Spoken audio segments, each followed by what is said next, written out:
Tämä on Mental Race Podcast. Podcast, jossa puhutaan inhimillisen suorituskyvyn psykologiasta ja fysiologiasta ja tarinoista huippusuoritusten takana. Mä oon Heikki Huovinen. Tervetuloa mukaan.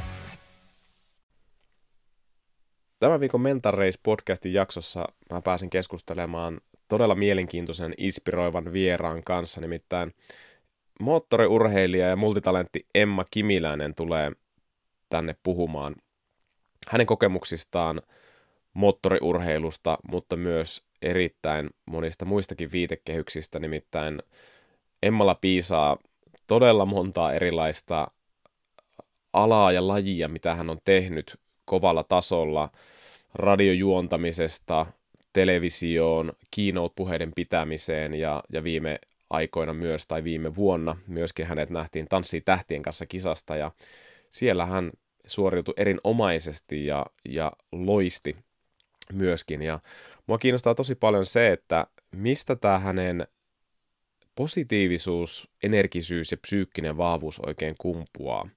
Voitaisiko me kaikki oppia jotain Emmalta? Emmalla on ollut hirvittävästi myös vastoinkäymisiä moottoriurheilu-uransa aikana. 3-vuotiaana aloittanut kartingin ja kisailut haastavissa sarjoissa kuskien, kuten esimerkiksi Kevin Magnussen kanssa, joka on Formula 1-kuski. Ja loukkaantumisia hänen uralle on mahtunut tosi paljon, ennakkoluuloja, haastavia tilanteita, missattuja mahdollisuuksia, huonoa tuuria mahdollisuuksien kanssa. Niin keskustellaan vähän, että mitä nämä tilanteet on ollut ja miten Emma on näitä käsitellyt ja onko niissä ollut jotain jopa opettavaa Emmalle. Seurakaa Emmaa X:ssä, Emma Kimiläinen, Instagram, Emma Kimiläinen löytyy sieltä myöskin. Ei muuta kuin kattokaa, hänellä on monenlaista mielenkiintoista sisältöä nykyään.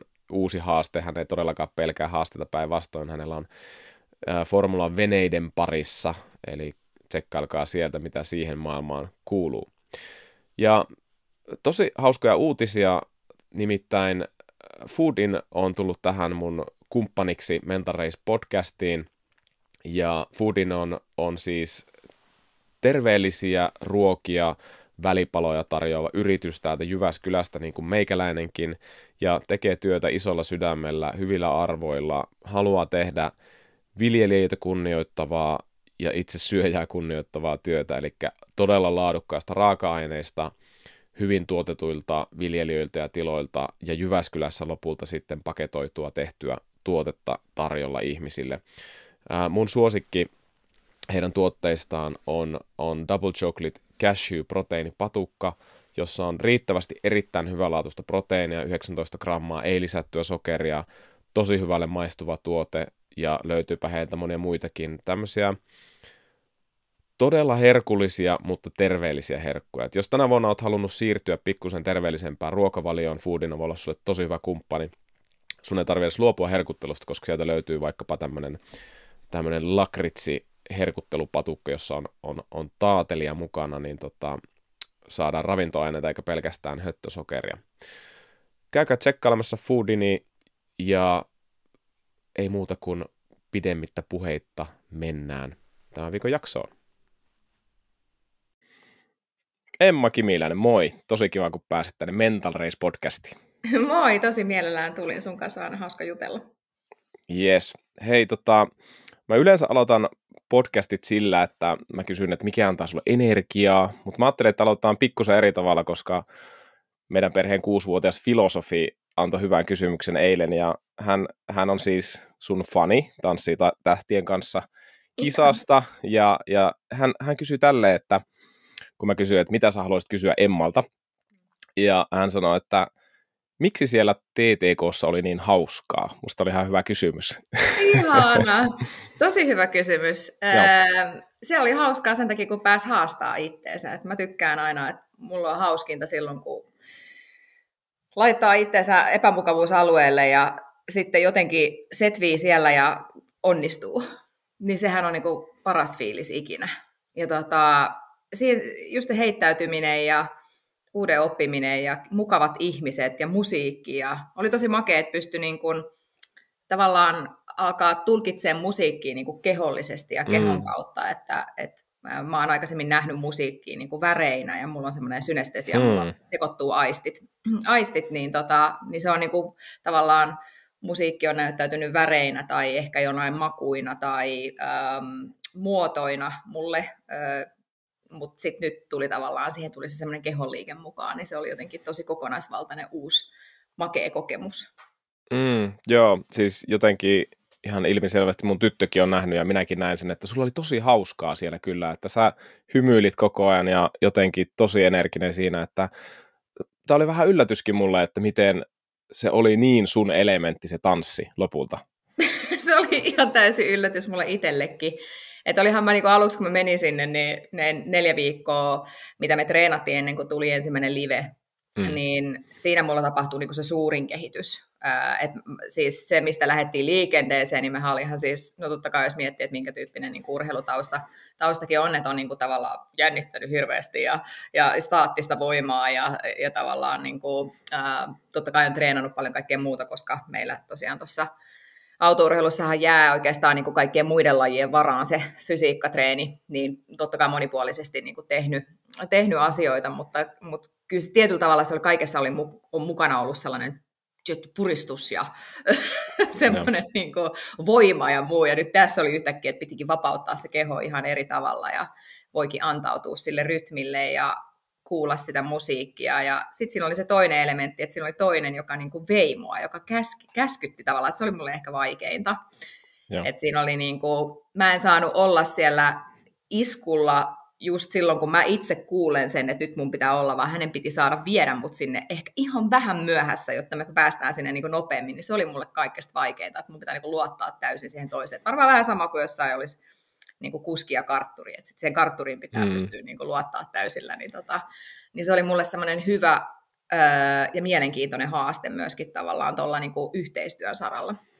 Joo, jos mä ajattelen niin kuin mun kokemusta kilpakuskeista, niin siellä löytyy semmoista niin kuin poikkeuksellista nyanssien erittelykykyä, ja joskus sillä on tämmöinen transfer niin kuin eri viitekehyksiin, joskus ei, että mä oon nähnyt kuskeja, joilla on niin kuin hirvittävän huono kehollinen motoriikka ja haasteita niin kuin oppia sitä, mutta että niillä löytyy sitten siihen omaan lajiinsa ja joihinkin muihinkin juttuihin, joillekin on tämmöistä taiteellista, että ne osaa vaikka piirtää hirvittävän hyvin, että omaan lajinsa vähintään löytyy sen nyanssien erottelukyky, että miten muuten sä voit niin kuin olla niin hyvä, että 300 kilsaa tunnissa osaat tehdä niin kuin just oikeita päätöksiä suhteessa siihen, että mitä informaatiota sun keho, sun silmät antaa, ja se on tosi tarkkaa peliä, mutta se on jännä tapaus, että sulla on niin aika laaja niin kuin transfer jotenkin tästä ominaisuudesta niin kuin tanssiin, ja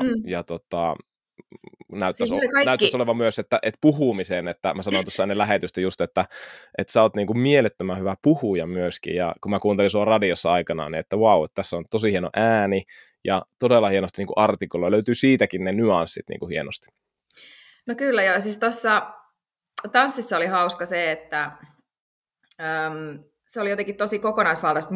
Mulle sanottiin siinä ensimmäisessä lähetyksessä, että sä oot luonnonlahjakkuus, ja mä olin ihan niin kuin pöyristynyt siitä, että Herra Jumala, että eihän tässä ole lahjakkuudesta puhettakaan, koska siis se järjetön duuni, se informaatio, mä sanoin vaan, että ainut missä mä koen olevani tässä hommassa lahjakas on se, että mä pystyn valtavan määrän informaatiota suodattaa. Että sitä tuodaan mulle kottikärryillä niin kuin päivittäin koko ajan, että miten sun kehon pitäisi olla ja mikä liike ja mikä juttu ja minkälainen asento ja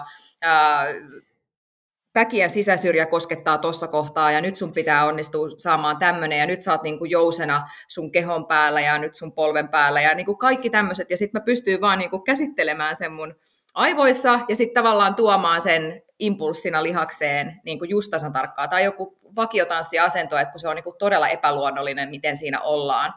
Niin just sekin, että, niin kuin, että pää piti olla tiettyyn suuntaan, niin sitten mä oon silleen, niin kuin, että laita se siihen oikeaan suuntaan. Sitten mä niin kuin, tavallaan jähmetän siihen ja mä mietin, että miltä se tuntuu. Miltä musta tuntuu mun lihaksissa just nyt. Ja sitten tavallaan mä niin kuin vapautan sen ja mä menen takaisin tismalleen siihen samaan asentoon, että tossa se on. Täältä se tuntuu. Että se pystyy tavallaan niin kuin jättää sellaisia muistijälkiä niin kuin kehoon siltä, että kun kerran mut laitettiin siihen asentoon, että tämä on se, niin sitten mä niin kuin jotenkin skannasin mun kehoon, että miltä tämä tuntuu missäkin lihaksessa, mitä itse asiassa mun pitää jännittää, jotta mä pääsen tähän. Ja sitten niin kuin mä jätin siitä sellaisen muistijäljen. ja sitten mä niinku pystyin tavallaan toteuttaa sen. Mutta että samahan se on niinku tuolla ajaessa kaikki, ainakin mun niinku talentti perustuu täysin siihen niinku perstuntumaan, että miltä musta tuntuu just nyt, ja mitä mun keho tekee, mitä se auto tekee, se on kokonaisvaltainen hahmottaminen, se on semmoinen niinku vähän avaruushahmottaminen, että mä ajan vaikka tosi nopeasti, parissa sadasosa sekunnissa jostain mutkasta läpi, mutta se tuntuu, että mä viettäisin siinä vaikka kuin hirveän kauan aikaa, koska mä pystyn havainnoimaan siinä ajassa niin kuin kaiken, mitä siinä ympärillä tapahtuu, missä se on se kanttari, mikä tuossa on kivi. Niin kuin tavallaan, että se vaan jotenkin pysähtyy se aika, ja sitten sä pystyt havainnoimaan hirveän monta asiaa samaan aikaan, ja sitten niin kuin, sä pistät siitä sen muistijäljen, miltä tämä on tuntunut, ja sitten sä pistät johonkin aivoihin niin kuin sen, että sä alat lyömään lankoja yhteen, niin kuin, että okei, aina oikealle kääntyvät mutkat, keskihitaat, sisämeno, aina tämä sama asia, että sä alat niinku miettiä, analysoimaan niitä, että mitä se auto tekee missäkin kohtaa,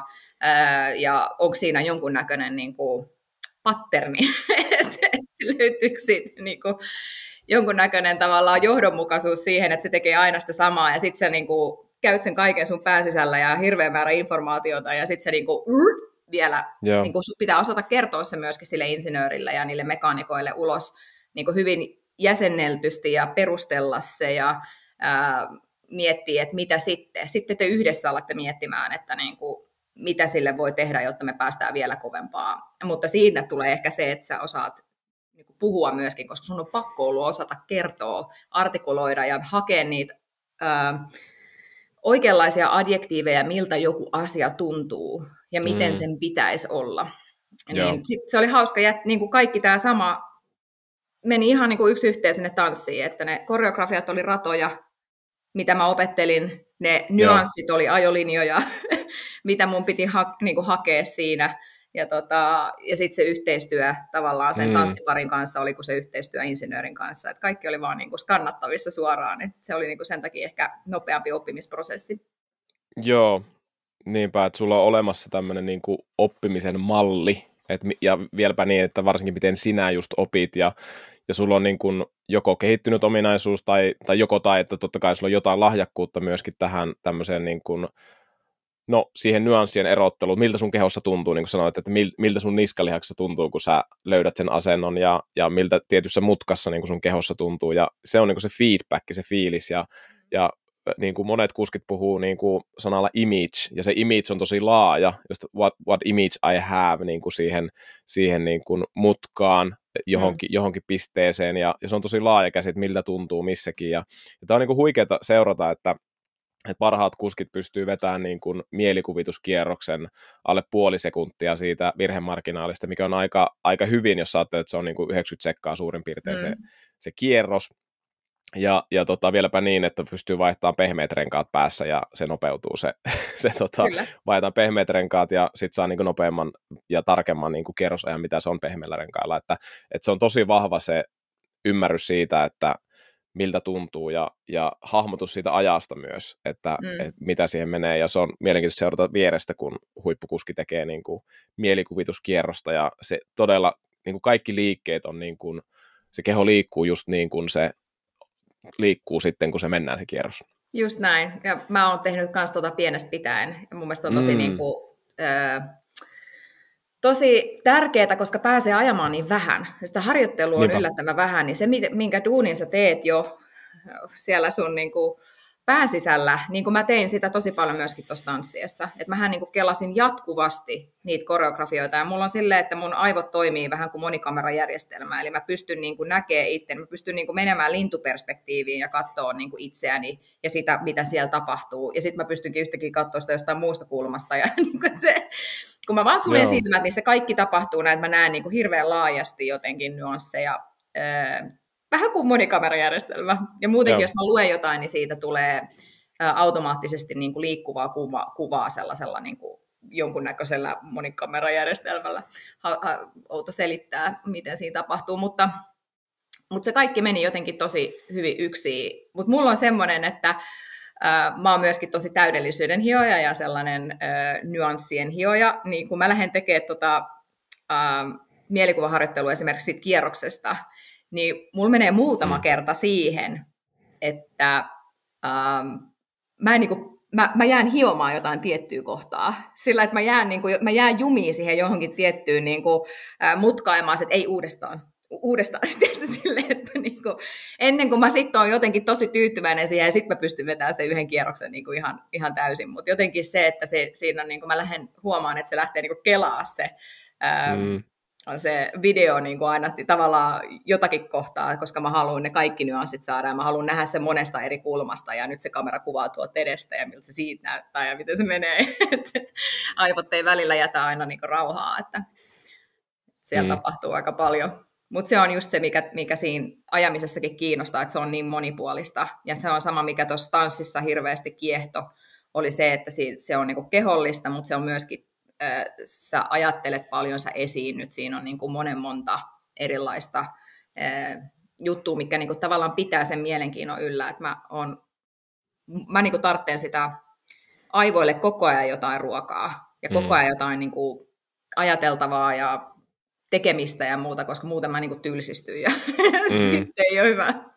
Niinpä, sä oot border collie ja sä et ole mikään Labradorinouteja, että jos heitetään vain yhtä kalikkaa ja haen, niin ei riitä, tarvii älyllistä haastetta. Ja alusta asti niin aloitit siitä, että okei, miksi siellä oli niin hauskaa, ja mun mielestä on myös tie siihen kysymykseen, mikä antaa energiaa, että mulle tulee sellainen fiilis, että sä oot ihminen, joka just tykkää oppia, tykkää niin kuin, että haastetaan, ja mä oon huomannut, että tämä on niin kuin huippusuorittajille, kuskeille niin kuin tosi yhteinen ominaisuus, että sä oot tosi nälkäinen niin kuin oppii ja tutkii, ja mitä on sitten metaforaalisesti niin kuin on seuraavan mäen takana, sä haluat nähdä. Kyllä. Ja tämä on tosi vahva sulla, ja mä oon tehnyt nyt vuosikausia tämmöisten niin kuin nuorten kuskien talenttikartoitusta, ja ollut osallisena niin kuin arvioimassa psyykkistä ja fyysistä talenttia, ja siinä mitä mä katson niin kaikkein eniten on just tämä ominaisuus, niin että miten se suhtautuu varsinkin uudessa tilanteessa, onko se silleen, pystyykö se lähteen aika uteliaasti ja lähtee oppiin, haluaa lähteä oppiin sitä juttua, niin se on aika iso juttu, koska se monesti skaalautuu sitten muihinkin osa-alueisiin, että vaikka sä tekisit niin kuin fyysistä kuntotestiä, niin sä voit siinä seurata, että miten se ihminen toimii, että vaikka se olisi niin kuin tämän hetken taso olisi tosi heikko, niin miten se suhtautuu siihen tekemiseen, pyrkiikö se niin kuin parhaimpaansa ja kysyykö se vaikka sitten neuvojakin, että hei, miten mä voisin tämän tehdä paremmin, ja tämmöiset olisi niin kuin sillä hetkellä heikko. Fysiikkahan on hirvittävän helppo treenata, niin. Ei haittaa, jos se on heikko tällä hetkellä, mutta jos siinä on tämmöinen utelias asenne, niin se paikkaa niin kuin tosi paljon. Se on totta, mutta sitten se, että mä niin kuin koen, jos mä olin just äsken miettiä, että minkälainen mä oon ollut niin kuin vaikka tosi nuorena ja pienenä. Okei, totta kai tosi kunnianhimoinen ja semmoinen voitontahtoinen aina ollut, ja se on varmasti draivannut mua eteenpäin. Mutta kyllä mulla on ollut vähän silleen, että mulla on ollut sitä niinku mukavuuden halua siellä paljon enemmän, mitä mulla on sit niinku ollut tavallaan jälkeenpäin. Että se, että niinku pitäisi aina muistaa kuitenkin, että kun nuoriikin arvioidaan, ja mäkin huomaan esimerkiksi vaikka omassa tyttäreessä, joka on nyt 10V, niin mä huomaan hänessä sellainen, että hän on aina välillä niinku vähän mukavuusalueella, ja ei välttämättä niinku halua pusata tavallaan hirveästi ja muuta. Ja sitten mä oon aina miettinyt, että hei, toi kyllä muuttuu vielä, koska se itse asiassa kyllä niinku muuttui mullakin jossain vaiheessa. Mä en oikeastaan tiedä, että missä vaiheessa siihen tuli niinku semmoinen isompi, ehkä jotenkin se liittyy jotenkin niinku varmaan kehitykseen ja siihen murrosikään, että ehkä sen murrosiän niin kuin kynnyksellä tuli semmoinen niin kuin oikeasti atakki siihen, että, niin kuin, että vitsi, että mä dikkaan tosi paljon tästä, että mä koko ajan niin kuin laitan itteeni silleen, niin kuin alttiiksi kaikelle uudelle ja innostavalle, ja mä haluan olla parempi ja niin kuin oppia lisää, ja et siinä mielessä niin kuin tehdään arvioita tavallaan nuorista, niin ja lapsista etenkin, niin pitäisi aina muistaa, että kaikki kehittyy niin kuin eri aikaa, ja jostain voi vielä tulla jotain, vaikka se ei nyt just olisi löytänytkään sitä, niin sillä voi jotain siellä tapahtuu vielä, tai mikä sitten vie sitä eteenpäin. Niinpä, että voi olla, että se ei ole just löytänyt sitä omaa syvintä motivaatiota siihen, että miksi minä tätä teen, ja sitten kun jos ajattelet ittees, niin mikä se sulla oli se käännekohta siihen, että sä tavallaan se atakki tuli sieltä? No kun mä just mietin, että se vaan tapahtui varmaan sen jotenkin niin kuin kasvun myötä, että mäkin olen käynyt, mulla on murrosikä ollut tosi aikaisessa vaiheessa lapsuutta, ja sitten jotenkin siinä kohtaa se niin kuin lähti tavallaan, että mä lähdin sieltä niin kuin mukavuusalueelta pikkuhiljaa niin kuin pois, ja mä halusin niin kuin lähteä haastaa itteeni niin kuin enemmän, ja jotenkin sitten kun tuli se semmoinen fiilis, että 12-vuotiaana, että, niin kuin, että tästä ajamisesta tulee nyt mun ammatti. Että kyllä mulla oli aina semmoinen fiilis, että kyllä mä haluan ammattilaiseksi, ja mulla oli aina semmoinen fiilis, että vaikka kukaan mun kaltainen ei ole siellä vaikka F1 ollut, niin mä en koskaan ajatellut, että kyllä mä en voisi olla siellä. Ja mä en koskaan tavallaan niin kuin fanittanut hirveästi ketään. Mä arvostin hirveän monia kuskeja ja niiden erilaisia ominaisuuksia. Ja sitten mä niin kuin omassa päässäni kyhäsin niistä sellaista niin kuin, semmoista superyksilöä. Niin kuin mietin sitä silleen, sen kautta niin kuin ihailin tavallaan monia eri tyyppejä ja tiettyjä luonteenpiirteitä tai kykyjä, mutta sitten en koskaan niin kuin lähtökohtaisesti fanittanut ketään, ja sitten mä ajattelin joskus, että ehkä mä oon jossain vaiheessa sit, niin kuin itse siellä, ja mä voin olla niin kuin tavallaan tyytyväinen itseeni siinä, että vitsi, mä oon saavuttanut tämän niin kuin kaiken. Mutta joo, kyllä se jossain vaiheessa se atakki vaan niin kuin muuttui, ja se asenne muuttui, ja itse asiassa mulla tapahtui tosi iso muutos asenteessa, ja semmoinen perspektiivi, ja tosi iso ymmärrys äitiyden myötä. Joo. Et se on ihan ehdottomasti tehnyt musta tosi paljon paremman kuljettajan, mitä mä ikinä aikaisemmin olin. Et mulla on aina ollut se semmoinen raaka talentti omasta mielestäni kyllä niin kuin siihen ajamiseen, mutta se mikä multa puuttui nuorempana oli kärsivällisyys aika isosti. Ja sitten sellainen ehkä perspektiivi ja nimenomaan sen ymmärtäminen, että tämä on joukkueurheilu eikä yksilöurheilu. Et mä olin aika itsekäs urheilija.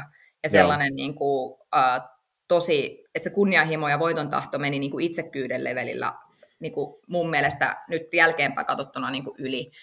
Ja äitiys toi siihen sen niin kuin kokonaisperspektiivin siitä, että on niin kuin, tosiaankin mä urheilen joukkueessa ja joka ikinen näistä ihmisistä on niin kuin järkyttävän tärkeässä roolissa tähän niin kuin kokonaisuuteen. Ja itse asiassa ymmärsin myös sen, että nehän on siellä radalla mun riskienhallintaa.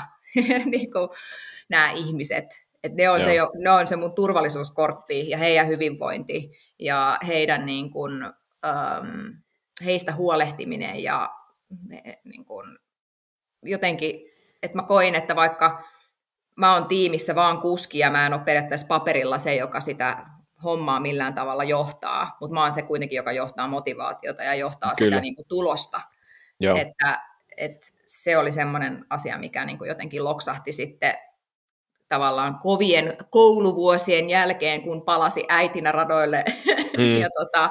ja siinä sitten haki pari vuotta niin kuin sitä niin kuin omaa paikkaansa ja sitä mentaalista suhdetta siihen niin kuin huippu-urheiluun tavallaan uudessa elämäntilanteessa ja näin, niin sitten tavallaan jotenkin kaikki niin kuin loksahti kohilleen. Joo. Mikä siinä äitiydessä sitten oli, että jotenkin sä puhut tuossa noin tuommoisesta johtajuudesta, että susta tuli niin kuin johtaja ja ymmärsit sen tiimityön merkityksen, että se on tiimityötä, ja se on jännä muuten, kaikki kuskithan puhuu, että we did a good job, että se on niin kuin aina we, ei silleen, että I did a good job, se on aina we, mutta mikä siinä äitiydessä sitten auttoi sua ymmärtää näitä asioita? No kyllähän sä tiedät itse vanhempana, että se kärsivällisyys on sellainen asia, mikä sieltä tulee niinku ihan väkiste annettuna, että sun on vaan oltava kärsivällinen tietyissä asioissa, ja aina asiat ei mene niin kuin sä haluat. Että on paljon tulee juttuja, mitkä pitää löytyä tavallaan sellaista niin kuin resilienssiä siihen asioiden niin kuin kestämiseen myöskin monella tasolla. Mutta ehkä eniten sieltä tuli niin kuin sitä perspektiiviä, kyky hahmottaa isompia kokonaisuuksia, kyky hahmottaa niin kuin ihmisiä. Joo. Että mä oon aina ollut hyvä ihmisten kanssa, mutta ehkä äityyden myötä mua alkoi niin kuin kiinnostaa enemmän tavallaan ihmiset ja heidän hyvinvointi ja heidän niin kuin kyvyt. Ja ehkä äityyden myötä mä niin kuin ymmärsin sen, että vitsi, nämä on se mun niin kuin voimavara täällä. Että joka ikinen ihminen, jonka mä ikinä tapaan, on mulle mahdollisuus oppia lisää. Että vitsi, että näillä on niin kuin järkyttävä määrä tietoa jokaisella näistä tyypeistä. Jos mä saan edes pikkiriikkisen siitä napattua joltain, niin sitten mä niinku kerään tavallaan sitä mun omaa tietopankkia, omaa kokemuspankkia koko ajan kartutan. Ja sitä kautta niinku musta voi tulla parempi urheilija ja ja parempi niin kuin kuski.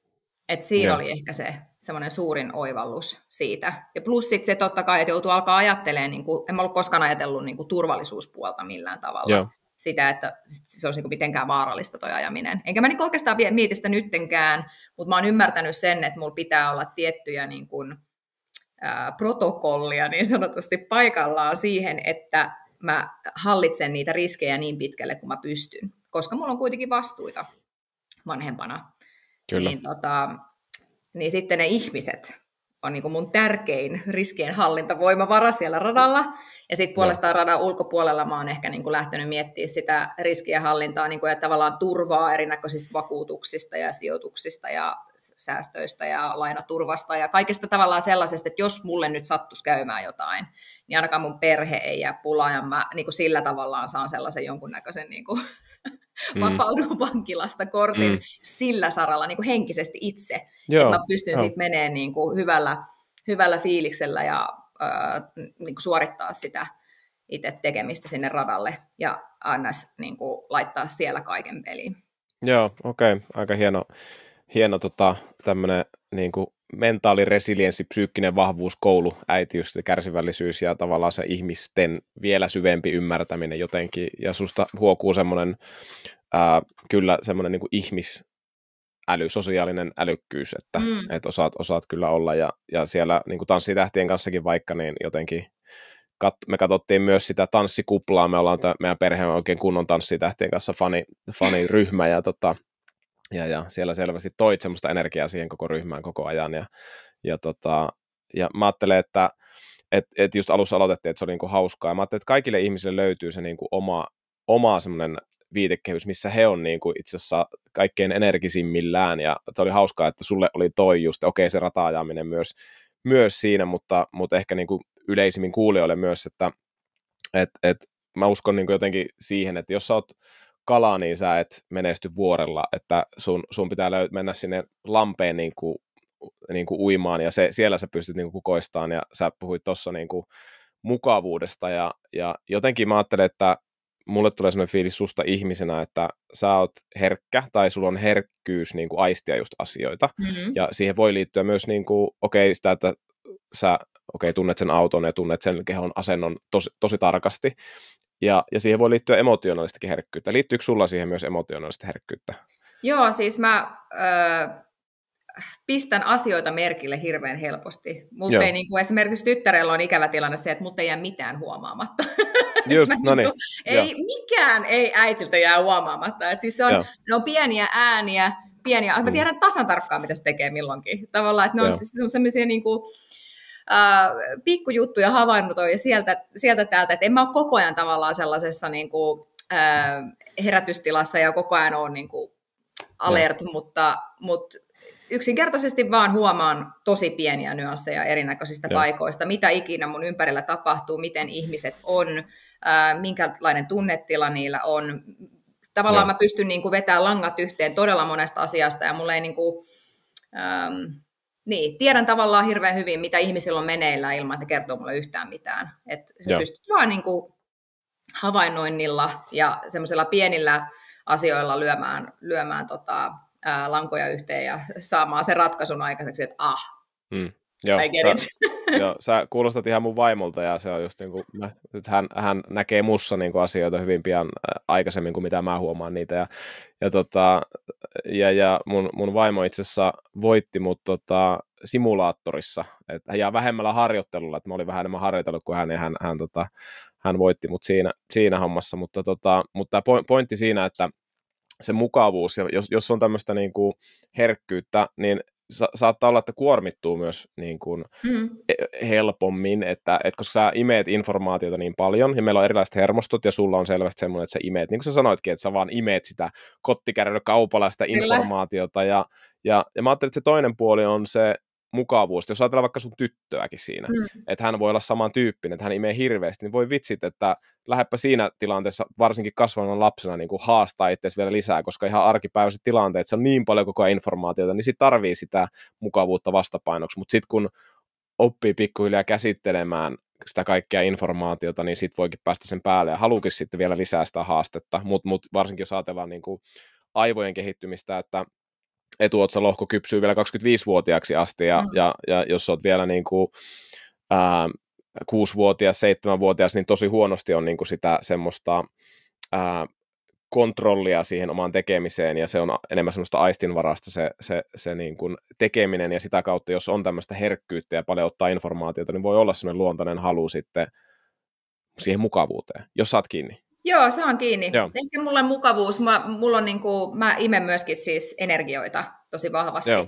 Ja mä huomaan, että kuormitun tosi paljon siitä, jos mä tapaan tai oon tilanteessa, jossa on tosi paljon niin kuin, hyvin vastakkaista energiaa, mitä mä tykkään antaa. Et kun mä oon tosi semmoinen niin kuin, positiivinen ja iloinen ja siinä mielessä tosi energinen ja vähän semmoinen niin kuin, vähän hupsutteleva ja semmoinen, niin kuin, että elämä ei ole niin vakavaa ja tiedätkö, sellainen niin kuin, hyvällä fiiliksellä menevä. Ja sitten jos on paljon sellainen, että on niin kuin, vakavaa ja ei oikein saada aikaiseksi ja niin kuin, on semmoinen lakoninen energia, niin mä menen siitä vähän sellaiseen niin kuin hälytystilaan myöskin. Että mä oon niin kuin sen kanssa yrittänyt tässä niin kuin, tavallaan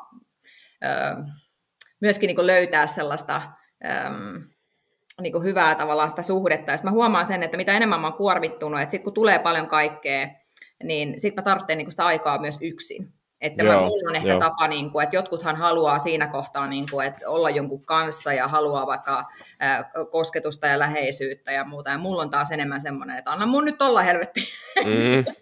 Mun pitää nyt olla ihan yksin, että älä tuu tänne, älä koske nyt tai muuten, niin kuin, että jotenkin huomaa sitä, että tarvitsee olla sit ihan omissa oloissa. Että se on mulle niin kuin paras palautumiskeino myöskin kisojen välissä tai muutenkin, että saa olla ihan rauhassa. Ja se oli mulle uusi kokemus nytten, koska noi tanssitähtien kanssa kuvataan siis tässä ihan mun vieressä. Ja mulla on noin 150 metriä matkaa siihen studiolle. Ja sitten kun mä tuun sieltä niin kuin kotiin sen NS-kisasuorituksen jälkeen, eli sä oot koko viikon sä oot prepannut siihen, sit sä oot siellä, ja se sunnuntaina te vedätte tosi pitkän päivän, eli aamu niin kuin 10 ootte siellä ollut jo tekemässä kameratreenejä, jossa tanssitaan 3 kertaa läpi se, ja ne yrittää miettiä, että mistä kamerakulmista se kuvataan.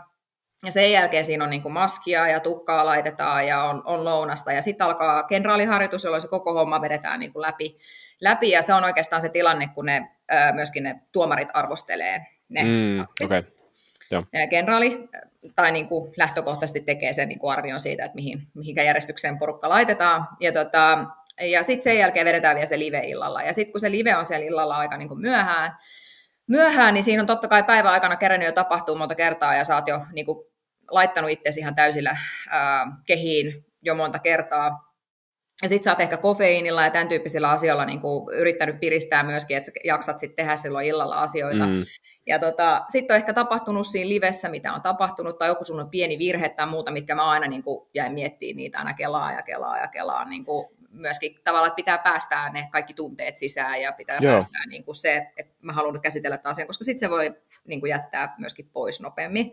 Mutta se, että mä tuun kotiin ja mä en saa sitä niin kuin palautumisaikaa niin paljon kuin vaikka sit kisassa. Et kisoihin mä oon aina lähtenyt yksin just sen takia, että mä haluan niinku keskittyä ja se on mun henkilökohtaista niinku itsekästä aikaa. Ja mä saan siellä niinku kisapäivän jälkeen ihan rauhassa niinku purkaa sen asian läpi periaatteessa niiden ammattilaisten kanssa, joiden kanssa mä teen sitä. Ja sitten sen jälkeen mä saan olla ihan rauhassa sen koko illan. Ja sitten mä saan vielä olla sen seuraavan päivänkin, kun mä lennän sieltä pois, niin mä saan olla ihan yksin ja mä saan miettiä niitä mun juttuja ja mun ei tarvitse niinku kohdata ketään tai näin.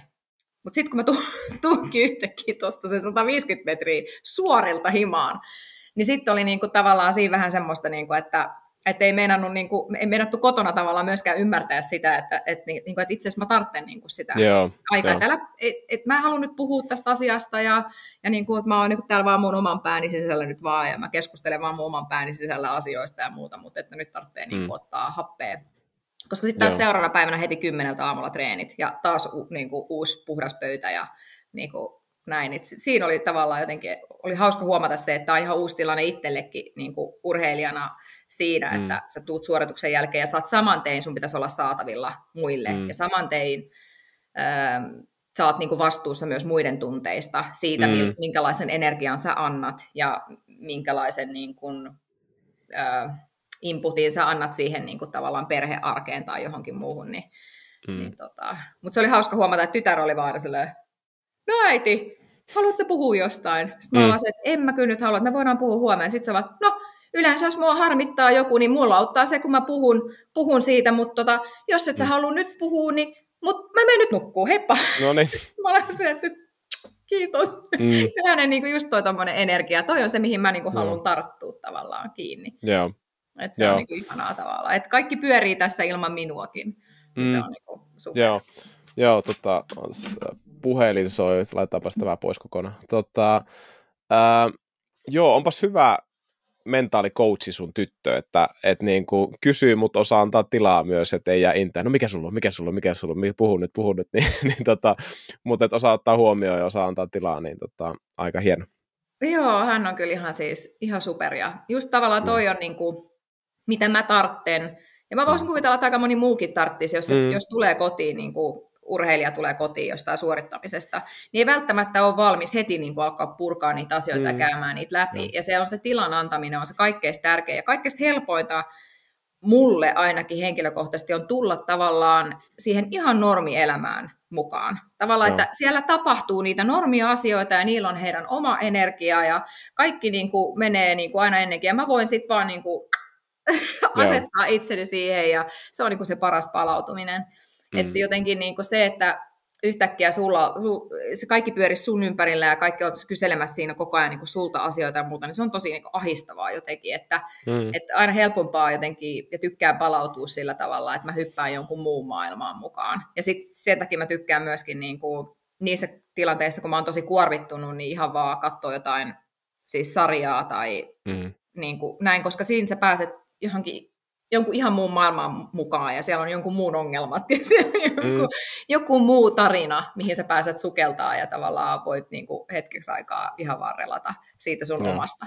Joo, ja jotenkin tuossa tulee niinku tosi hyviä semmoisia psyykkisiä strategioita, että toisaalta tarvitaan semmoinen niinku making sense-vaihe, eli aika, jolloin sulla on tyhjää tilaa aikaa, kisoissa se lentokoneessa istuminen ja yksinolo, että sulla on se making sense, ja nyt TTK ollut haastavaa, että ei ole sitä making sense-vaihetta ollut oikein pitkää, että se on ollut lyhyempi, mutta jonkun verran olet saanut sitä kuitenkin, että tälleen hyvällä kommunikaatiolla myös, että mä tarvin nyt tilaa ja nyt ei tarvitse kysellä ja näin, mutta sitten toisaalta tarvitaan niin kuin, kun voi tulla sekin vaihe, että tulee paralysis by analysis, että tarvitaan myös niin kuin toisia ajatuksia, että varsinkin herkkä ihminen ja nyansseja hahmottava ihminen, niin jossain vaiheessa voi olla liikaakin se, pyöritetään sitä yhtä mutkaa tai sitä yhtä asentoa, mikä meni, ja sit on hyvä päästä niin kuin ihan toisaalle, että leffojen katsominen, mutta tavallaan jos vaan toista tekee, että vaan miettii asioita tai sitten vaan katsoo leffoja, niin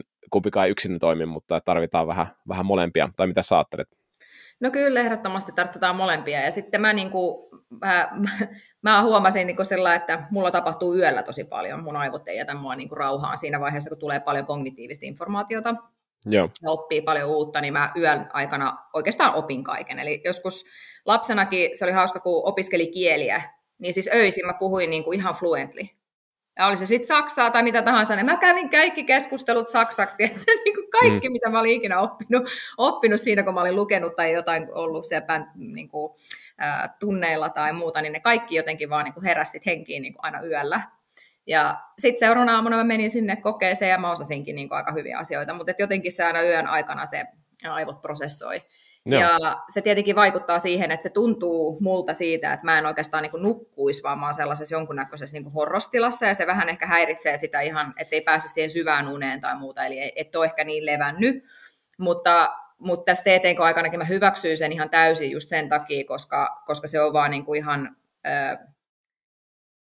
huippuasia sitä varten, että mä opin ne jutut niin nopeasti, eli se on vaan niin kuin näin se mun aivot toimii ja mä hyväksyin sen ja mietin, että kerkeä sit nukkuu joskus myöhemminkin, jos niikseen tulee. Mutta se, että mä käsittelin niitä asioita, mitkä oli mennyt pieleen, niin se kela kävi jonkun aikaa siellä selkeästi, että mä joka kerta niin uudestaan menin siihen ja mä mietin, että no miten sen olisi pitänyt mennä tai näin. Mutta sitten huomasin, että aika nopeasti siitä mennään niin kuin yli, ja mä aloin jo miettiä sitä seuraavaa. Sitten mä näin jo, kun mä tiesin about rallaa, mitä on tulossa seuraavalla viikolla, niin mä aloin jo niin kuin näkee sitä liveä, että miten me siellä sitten ollaan, ja miten se niin kuin tulee, miltä se tanssi tulee näyttää. Ja se oli hauskaa, että vaikka mulla ei ollut niin kuin minkäännäköistä hajua sit loppupeleissä, kun me vedettiin aina viikko per viikko niin kuin uusi tanssi, mutta mulla oli kuitenkin niin kuin jonkunnäköinen hahmotus tullut siitä, mitä muut oli jo tanssinut siellä. Ja mä olin joka kerta, kun kaikki muut oli tanssinut, mä katsoin aika, niin kuin, en nyt hirveän tarkkaa omasta mielestäni, mutta selkeästi taas havainnoin ne kaikki tanssit, mitä jengi oli tehnyt, ja sekä mä kuuntelin, mitä ne sanoi ne tuomarit, ja sitten mä niin kuin tein siitä niitä havaintoja, ja mä ymmärsin, että no miten pitää tehdä tai miten ei pidä tehdä, ja sitten mä niin kuin aloin selkeästi luomaan niin kuin itse myöskin jonkunnäköisiä niin kuin liikeratoja tai koreografioita tai muuta, että miltä se voisi niin kuin näyttää se homma.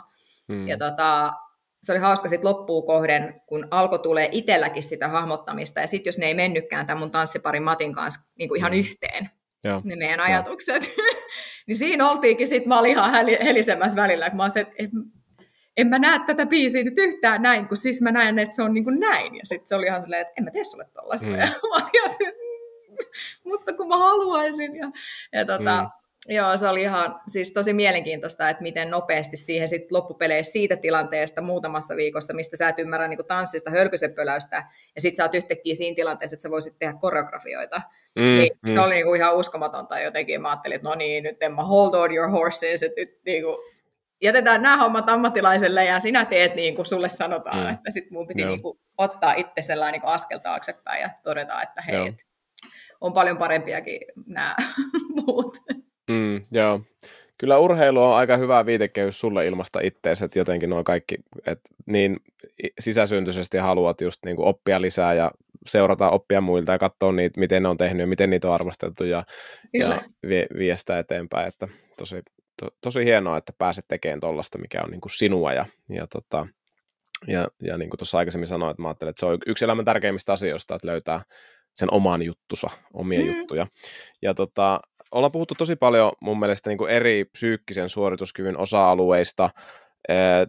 Tosi paljon puhuttiin niin kuin tämmöistä mielikuvaharjoittelusta, miten tärkeä se on ja miten aika isokin vahvuus sulla on. Ja moottoriurheilussa aika tärkeä, just kun ei pääse niin paljon ajamaan, niin tärkeä, että pystyy myös käymään päässä sitä läpi. Ja siitä on aika paljon näyttöä, että siitä on hyötyä ihan itse suoritukseen, että mitä tarkemmin sä pystyt eri mielteiden avulla, eli niin kuin ihan kaikki aistit, tuntoaisti, näköaisti, makuaisti, hajuaisti, että mitä enemmän sä niin kuin pääset tarkemmin siihen itse suoritukseen ja simuloit sitä läpi, niin sen paremmin se itse suorituskin voi sitten mennä. Monenlaisia asioita, mutta oikeastaan nyt mä haluaisin kysyä sulta, että mitä sä ajattelet, että mitä se psyykkinen suorituskyky niin kuin pohjimmiltaan on? No jos mietitään, että mistä niin kun puhutaan, että jollain on henkistä kanttia ja jollain toisella ei. Että jos on vaikka kaksi yhtä lahjakasta urheilijaa keskenään silleen, että niillä on niin tukijoukot kunnossa, eli se on niin mun mielestä menestyksen niin tavallaan tärkein voimavara on ne tukijoukot, se tiimi siinä ympärillä ja ne ihmiset, jotka siinä niin tukee, koska kukaan ei menesty yksin. Joo. Mutta se, että sitten jos meillä on tavallaan se kehityksen nälkä on olemassa kummallakin kuskilla ja meillä on sitten niin suoritukseen vaikuttavat tekijät kunnossa, eli meillä on niin se fyysinen puoli kunnossa ja me ollaan syöty hyvin ja me nukutaan ja niin tavallaan, että me ollaan viritetty, niin meidän kehot on viritetty ja sitten niin mietitään, että miksi toinen voittaa ja toinen ei. Että sitten on kyse niinku siitä henkisestä kantista loppupeleissä, niin mistä se syntyy, niin mun mielestä se syntyy mun oman kokemuksen mukaan onnellisuudesta. Ja mitä se sitten niinku se onnellisuus tavallaan on, niin mä koen, että se on, niinku, se on ensinnäkin oma identiteetin niinku ymmärtämistä ja sen hyväksymistä, että sä oot paljon muutakin kuin se, mitä sä teet. Että tavallaan se, mitä sä teet, ei määritä sitä, kuka sä oot. Koska siinä vaiheessa, jos sä alat miettiä niin, että voitanko mä vai enkö mä voita, että jos et sä voitakaan ja sä ajattelet olevasi jotenkin huonompi ihminen, jos et sä voita, niin sitten ollaan niin kuin hyvin niin kuin vaarallisella tiellä, koska silloin se suoritus määrittää sun niin kuin oman arvon tunnetta. Ja silloin sä et voi saada itsestäsi parasta irti, koska silloin sä alat pelkäämään sitä epäonnistumista, koska sä automaattisesti niin kuin alennat omaa arvoasi sen perusteella, jos sä epäonnistut. Eli silloin sä alat niin kuin jännittää sitä niin kuin itse suorittamista sen verran paljon, koska sillä on liikaa painoarvoa sille, miten sä ajattelet itsestäsi ja miten sä ajattelet, että mitä muut ihmiset nyt ajattelee musta, kun mä oon tuolla noja, jos mä epäonnistun. Jolloin me mennään aika niin kuin sillai, me mennään niin kuin jumiin ja meillä tulee niin kuin laput silmille ja sitten aletaan jännittää. Ja ethän sä silloin, jos sun kroppa on jännittyneessä tilassa väärällä tavalla ja sulla on laput silmillä, niin ethän sä mitenkään voi saada niitä sun kaikkea aisteja, mistä sä just äsken puhuit, että mitkä pitää olla niin kuin kaikki hereillä, niin ethän sä voi saada niitä mitenkään auki, eikä ne voi olla tavallaan maksimaalisesti hereillä. Ja se, miten ne on maksimaalisesti hereillä, on se, että sä oot rento ja sulla on nautinto. Se hyvä fiilis siitä, että vitsit, niin kuin, ja sä luotat ittees siinä, mitä sä oot tekemässä. Ja se tulee sieltä se luottamus, että okei, että mä aina ajattelin, vaikka se kuulostaa niin kuin joku ajattelee, että huippu-urheilu olisi niin kuin semmoista puurtamista ja sellaista niin kuin tosi totista ja nyt niin kuin pitää tehdä asiat, niin se itse asiassa, niin kuin, mä mietin, mulla on tullut parhaimmat suorittamiset silloin, kun mä oon miettinyt, mä oon lähtenyt siihen kisaan, että jos mä voitan, ihan mahtava juttu. Sitten niin kuin kaikki on mennyt hyvin, mutta jos mä en voita, niin mitä sitten? Joo. Mitä sitten? Että sä niin kuin mietit, että no itse asiassa mitä sitten, jos mä en voitakaan? No sitten mä en voita ja sitten tavallaan sitten me mietitään, että miten me voidaan tehdä paremmin ja niin kuin näin. Mutta se vapauttaa aika paljon sitä mentaalista niin kuin kyvykkyyttä ja tilaa sieltä niin kuin lähteä miettimään niitä asioita, että miten sä pääset siihen niin kuin voittoon ja se, että sä pystyt vapauttaa itsesi kaikki ne kyvyt, mitä sulla on, jotta ne on niin kuin valppaana ja sä pystyt käyttämään niitä hyväksi niin sulla pitää niin kuin se mieli ei saa olla siellä blokissa. Ja toi on semmoinen asia, minkä mä niin kuin opin ihan kantapään kautta tavallaan sen jälkeen, kun mulla oli 4 vuoden tauko ja sitten mä palasin kilparadoille ihan uudessa elämäntilanteessa tosiaan äitinä. Joo. Ja mun tytär täytti just niinku vuoden silloin, kun mä ajoin ensimmäiset kisat tauon jälkeen. Ja silloin niinku jotenkin kaikki meni siinä ensimmäisessä kisassa aika lailla intuitiolla. Ja mä olinkin niinku tosi hyvä ja mä pystyin luottaa siihen, että no mä menen vaan nyt tekemään tänne sen, mikä mä olin niinku menossa tekemään. Mutta sitten oikeastaan sen jälkeen tulikin aika iso niinku valokeila meikäläiseen ja sitten myöskin niinku omat odotukset nousi. Ja sitten kun siitä oli niin pitkä aika siitä ajamisesta, että siellä ei ollutkaan enää itse asiassa mitään niin kuin lihasmuistissa. Eikä siellä ollut oikeastaan enää mitään semmoisia niin kuin rutiineja, mitä oli aikaisemmin ollut, ei myöskään mentaalipuolella, ja sitten just tosiaan ihan uusi jotenkin elämäntilanne ja ne vastuut, ja se on niin kuin aika iso myllerrys tulla vanhemmaksi ylipäätänsä, mutta sitten myöskin se, että sä palaat huippu-urheilun pariin, ja se, että sä oot saanut itse fyysisesti siihen kuntoon, että sä pystyt palaamaan ja näin, niin mä huomasinkin yhtäkkiä siinä, että mä jännitin ihan niin kuin hirveästi. Mä aloin jännittää sitä suorittamisesta sillä, että mun niin kuin melkein oksennus tuli ennen niitä kisoja. Mä en ollut koskaan aikaisemmin jännittänyt mitenkään silleen. Ja mä ihmettelin, että mistä se niin kuin tulee. Ja mä huomasin, että se tulee siitä, että mä niin kuin pelkäsin epäonnistua itse. Että mä pelkäsin tehdä sen virheen, jonka takia mä ajan ulos, jonka takia se valokeila osuu muuhun, jonka takia taas sitten niin kuin, mitä ne muut ihmiset ajattelee ja mitä mä sitten ajattelen. Ja mä niin kuin jotenkin kasasin itselleni sitä kautta hirveästi niitä paineita. Ja se, miten mä pääsin siitä pois, oli ihan se, että mä niinku harjoittelin. Että mä hain tavallaan sitä itseluottamusta siihen tekemiseen. Että tavallaan, että se, ja myöskin siihen, että se auto pysyy mulla niinku hanskassa, oli sitten niinku tilanne mikä tahansa. Ja mä en päässyt itse harjoittelemaan sitä siis ajamista sillä kyseisellä autolla, koska meillä on niinku testikiellot ynnä muuta, ja se oli vaan ne kilpailut, missä pääsit ajamaan. Ja niitäkin oli siis sielläkin pääsee tosi vähän ajamaan, eli periaatteessa se ei onnistunut. Sitten mä aloin miettiä vaan, että no kaikki ajaminen on niin kuin positiivista. Sitten mä ajoin talvella jossain tämmöisessä niin kuin, tiedätkö, jääradalla ja ajoin niin kuin, hain tavallaan sellaisia niin kuin itsevarmuutta siihen, että tapahtuu sen auton kanssa, on se auto mikä tahansa, tapahtuu sen kanssa mitä tahansa, niin se pysyy mulla niin kuin käppyrässä. Ja sitä kautta se lähti niin kuin purkaantuu sieltä harjoittelun kautta ja itseluottamuksen kautta siitä, että mä tiedän, mitä mä teen, ja mä oon varma siitä. Ja sitten se niin kuin lähti tulemaan sieltä pikkuhiljaa niin kuin siihen, että se suorittaminen ei enää niin paljon tavallaan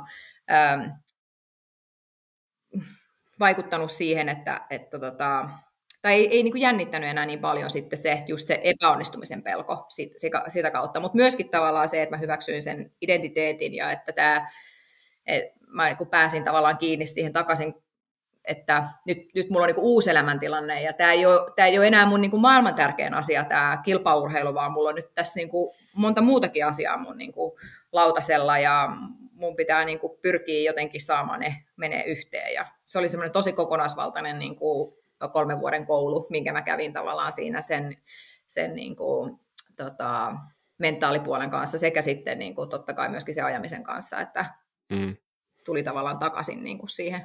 Ja se on ehkä semmoinen asia, mitä mä koen, että on ollut mun uran, niin kuin, jos joku kysyy multa, että mikä on sun uran niin kuin käännekohta tai enemmänkin kohokohta tai sellainen, mitä mä arvostan itse eniten, niin mä nimenomaan arvostan sitä, että mä pystyin tulemaan ensinnäkin tekemään comebackin ja sitten vielä se, että niin kuin, kuinka paljon mä opin siinä. Että ihan uudessa elämäntilanteessa ja sitten niin kuin, miten paljon mä kehityin sen aikana niin kuin ihan siis ihmisenä ja kuljettajana ja tiimipelaajana ja niin kuin kokonaisvaltaisesti löysin tavallaan ihan uuden suunnan niin kuin koko sille urheilulle ja mentaalipuolelle, niin se oli niin kuin, se on ehkä sellainen kokonaisuudessaan semmoinen, mitä mä arvostan niin kuin itse eniten. Joo. Että jotenkin itselle tulee niin kuin 2 tosi isoa asiaa.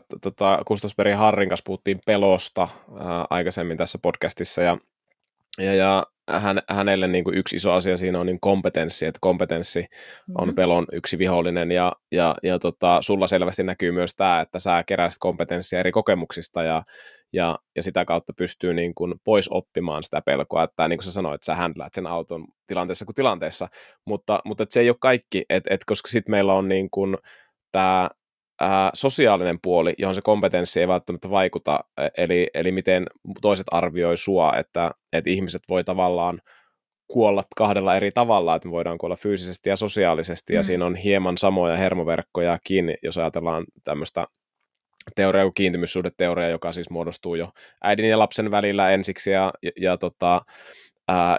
jos niin kuin lapsi hylätään, niin se on hyvinkin primitiivinen reaktio, tai se vauva hylätään, hyvinkin primitiivinen reaktio, koska se voi tarkoittaa kuolemaa käytännössä, ja se tekee kaikkensa se vauva, että se saa huomion takaisin, ja sama systeemi on niin kuin aikuisissa, ja sitten jotenkin sulla toi, niin kuin sä puhut identiteetistä, ja sen äidiksi tulon myötä, että sulla on niin kuin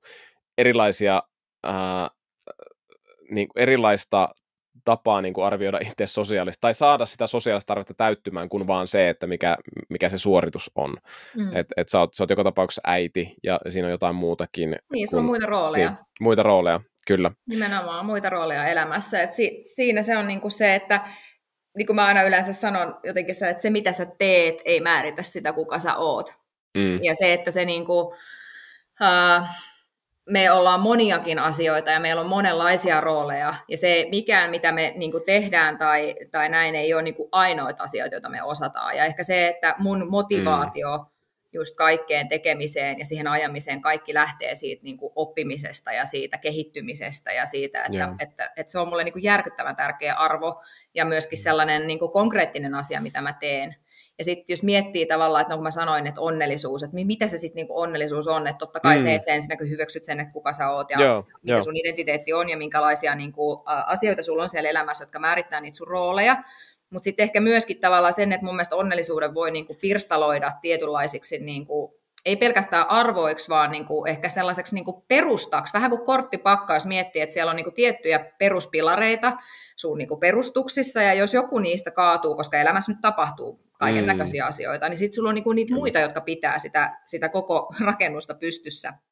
Ja mulla siellä on niinku ensinnäkin totta kai perhe, että mä tajusin, että tämä on mulle tosi tärkeä arvo ja niin kuin tosi tärkeä asia tavallaan, että se on mulle niin kuin voimavara ja upea asia niin kuin olla äiti ja niin kuin olla tavallaan, että on perhe. Ja sitten tässäkin mä niin kuin tykkään tavallaan miettiä sille, että perhehän voi olla niin kuin mitä tahansa, mitä sä koet, että se on. Että jotkut kokee, että se on niin kuin ydinperhe, tai joillakin on niin kuin esimerkiksi ystävät muodostaa jonkunnäköisen perheen tai muuta. Että se on niin kuin kaikkien tavallaan niin kuin itse määriteltävissä, että mikä se oma perhe on, se lähipiiri. Sitten koen, että on tavallaan terveys, ja sen tajuu vasta siinä kohtaa, kun se menettää, kuinka tärkeä se itse asiassa onkaan. Että miten elämä onkin helppoa silloin, kun on terve ja asiat on hyvin, versus silloin, kun sulla on, niin kuin, no on se sitten joku pienempi loukkaantuminen, tai sitten varsinkin, jos tulee jotakin sellaista, mikä vaikuttaa sun niin kuin aivotoimintaan tai motoriikkaan, kuten mulla on vaikka ollut aika monet tämmöiset whiplash, niskavammat ja päävammat, että siellähän sitten se koko keskushermosto sijaitsee täällä meidän niskan alueella, ja se on ottanut enemmän tai vähemmän aika montakin kertaa tässä osumaa, ja mä tiedän, että seuraava mahdollinen isku, joka sinne tulee, niin voi olla niin kuin sillä aika brutaali, että kyllä se viimeinen, mikä tuossa niin 2019 vuonna oli, niin kuin antoi osviittaa siitä, että kohta käy huonosti. Niin se on, terveys on niin kuin tärkeä, ja se on tavallaan sellainen asia, mihin sit itse kiinnittää niin kuin huomioon ekstrana, että jos joku paikka on oikeasti sillä tai sä mietit, että onko se niin kuin kunnossa, niin sit aidosti tekee sille asialle jotain ja niin kuin selvittää ja niin kuin haluaa pitää itsensä myöskin terveenä ja oman kehonsa ja niin kuin toimivana.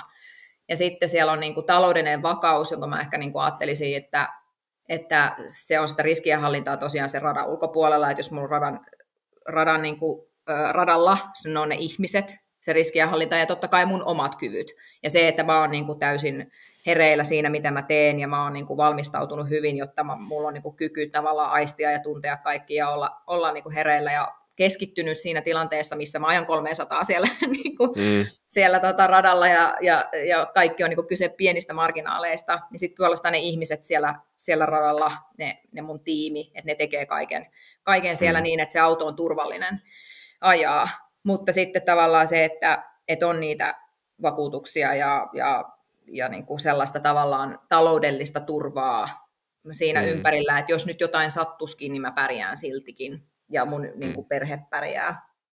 Ja sitten tavallaan niin kuin sellainen sosiaaliset suhteet, ne on mulle hirveän tärkeitä, että ihmiset ylipäätään, mä saan ihmisistä tosi paljon energiaa, että jos sä kysyt, että mistä mä saan energiaa, mä saan niitä ihmisistä, sinustakin Heikki, juuri nyt, niin se on mulle niin kuin järkyttävän tärkeä voimavara, ja mä oon ymmärtänyt sen, ja sen takia mä hakeudun tavallaan tilanteisiin, jossa mä pääsen sosialisoimaan ihmisten kanssa, ja tykkään tavallaan sosialisoida myöskin ihmisten kanssa, ja niin kuin jakaa sitä, antaa hyvää energiaa, mutta myöskin niin kuin saada sitä ja on kiinnostunut niin kuin paljon niin kuin läheisten elämästä ja haluan olla siinä niin kuin läsnä. Ja sitten puolestaan niin kuin semmoinen kehityksen nälkä on niin kuin viimeinen mun pilari, mikä on niin kuin oikeasti, mä oon laittanut sen ihan niin kuin pilariksi sen takia, koska se on mulle niin tärkeä asia, se, että mulla on niin kuin, että mä pystyn oppimaan koko ajan uutta ja silloin on semmoinen fiilis, että on kyvykäs. Ja silloin, kun sulla on semmoinen fiilis, että sä oot kyvykäs, niin silloin sä et niin kuin anna liikaa painoarvoa jollekin yhdelle asialle. Just vaikka se, että jos mä koen, että mä oon kyvykäs monessakin asiassa, niin se, että jos mun ajamiset ei nyt mene ihan putkeen, tai siellä on monta semmoista asiaa, mikä me ei saada menestystä, tai mä en saa nyt tallipaikkaa tai jotain, niin se ei niin kuin romahduta mun identiteettiä, vaan mä koen tavallaan, että mulla on niin kuin paljon muutakin, missä mä pystyn olemaan hyvä. Ja se on mun mielestä hyvän niin kuin itseluottamuksen perusta se, että sä oot kyvykäs. Ja se hyvä itseluottamus taas tavallaan edesauttaa siihen, että sä pystyt suoriutumaan paremmin niissä asioissa, mitä sä teet, koska sä et ole niin kuin, silloin sä et pelkää sitä epäonnistumista ja sä et ole epävarma siitä, mitä sä osaat. Eli niin kuin nämä kaikki on tietyllä tavalla niin kuin linkittyneenä yhteen. Ja sitten niin kuin jotenkin, jos miettii, että mikä siellä on sitten psyykkisessä puolessa kanssa niin kuin tosi tärkeässä roolissa on mun mielestä se nautinto. Että sä niin kuin että se ilmaista nautintoa, jos sä niinku mietit, että sä oot siellä puurtamassa, niinku puristat rattiin vähän liian kovaa ja se on ihan niinku hanurista se koko homma ja muuta, niin ei varmaan tule tulostakaan. Että kyllä se vaan niin. Ja sitten tavallaan siihen samaan myöskin haluaisin laittaa niinku merkityksellisyyden. Että jos sä koet, että sillä ei ole mitään merkitystä, mitä sä teet sun elämässäsi, niin onhan se nyt aika tylsää tavallaan. Miksi sä sitä sitten tekisit? Että kyllä sillä pitää olla jonkunnäköinen merkitys sulle, mitä sä nyt ikinä sitten teetkään, tai että sieltä se psyykkinen puoli myöskin tulee, että sä koet, että sillä on joku merkitys sulle itsellesi, miksi sä sitä teet, ja sitten se, että sä nautit siitä, mitä sä teet. Että kyllä mulla niinku parhaimmat suoritukset on tullut sitä kautta, että mä oon oikeasti ollut niinku miettinyt, että nyt ne valot sammuu siinä yksitelle, ja mulla on semmoinen fiilis, että vitsi, miten siistiä, että mä saan olla täällä. Että kato näitä kaikki ihmisiä täällä ympärillä, ja niinku, tiedätkö vitsi, että vitsi, tää on makeeta. Että minä saan olla täällä ajamassa, niin kuin, mä oon täällä niin kuin, vetämässä ja tää on mun ammatti ja niin kuin, vitsi miten siistiä, tästä mä oon aina unelmoinut. Ja sitten tavallaan mä oon niin kuin, ihan fokusoitunut siihen, että nyt lähdetään ja sitten mä vaan mietin, että hei, et sä tiedät tasan tarkkaan mitä sä teet, nyt annat mennä vaan ja nautit matkasta. Ja se on just se, mitä mä mietin siinä, kun mä menin ekaa kertaa siihen TTK-lavalle Mä oon nyt harjoitellut tätä 4 viikkoa, kukaan ei odota sulta yhtään mitään ja muutenkaan, niin niin nyt vaan meet tuohon noin ja kyllä sä niin kuin nautit siitä. Että kyllä sä, niin kuin, sä osaat sen, mitä sä oot menossa siihen tekemään. Nyt vaan niin kuin, kuuntelet musiikkia ja anna mennä. Niinpä. Sillä siitä tuli hyvä. Niinpä.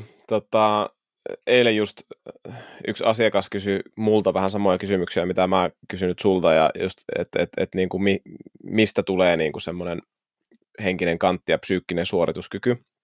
Ja mä samaistun tosi paljon tuohon sun tarinaan niin kuin omassa elämässäni myös, että jotenkin nuorempana se identiteettikin oli tosi kiinnittynyt siihen tekemiseen, suorittamiseen, ja sitä kautta se jännityksen tasokin oli paljon isompi, pelko oli paljon isompi. Mm-hmm.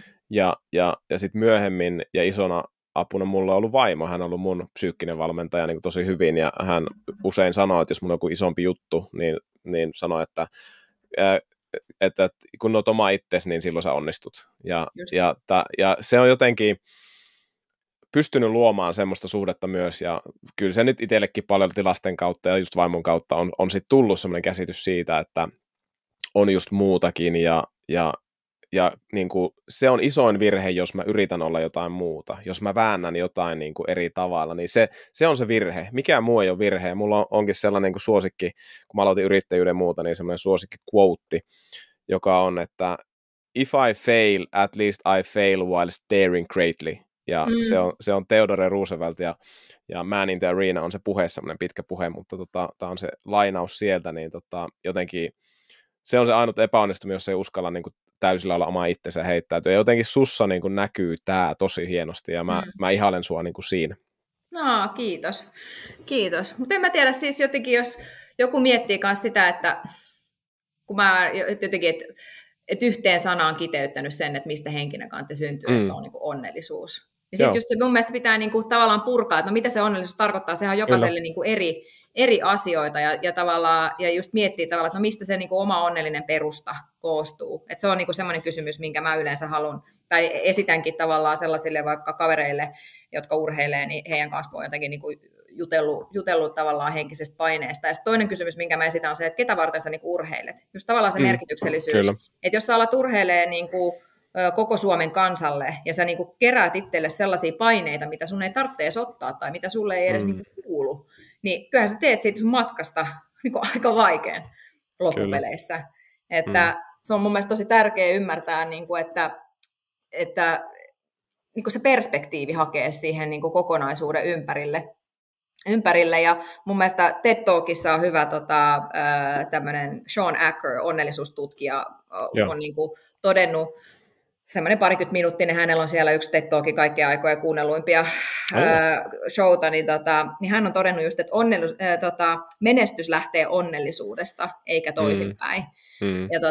Ja sitten se toteaa, että niinku tai onnellisuutta voi oppia niinku positiivisuuden kautta ja positiivisen tavalla ajattelun kautta myöskin, että sä vaan niinku yksinkertaisesti alat huomioimaan niitä positiivisia niinku kivoja asioita, mitä sun ympärillä on. Et niitä on ihan järkyttävästi meillä kaikilla.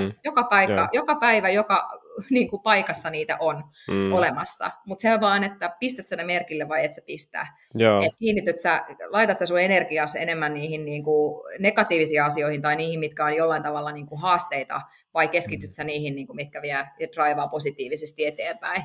Et jotenkin musta tuntuu, että laman jälkeen me ollaan suomalaiset opittu tavallaan sen tyyppiseen mentaliteettiin, että sit kun mä oon saavuttanut sitä, tätä ja tota, niin sit mä voin olla onnellinen. Että tavallaan niinku hirveästi suoritetaan ja puuretaan tavallaan asioita, ja sitten kun me ollaan jossain mahdollisesti, me ollaan uhrattu siihen niin kuin menestyksen alttarille kaikki, ja sitten me ollaan siellä jossain, niin me ajatellaan siinä kohtaa, että nyt mä oon saavuttanut niin kuin kaiken mahdollisen, ja nyt mä voin olla onnellinen, ja sitten onkin aika tyhjä olo, että eipä tämä onnellisuus nyt tätä ollut.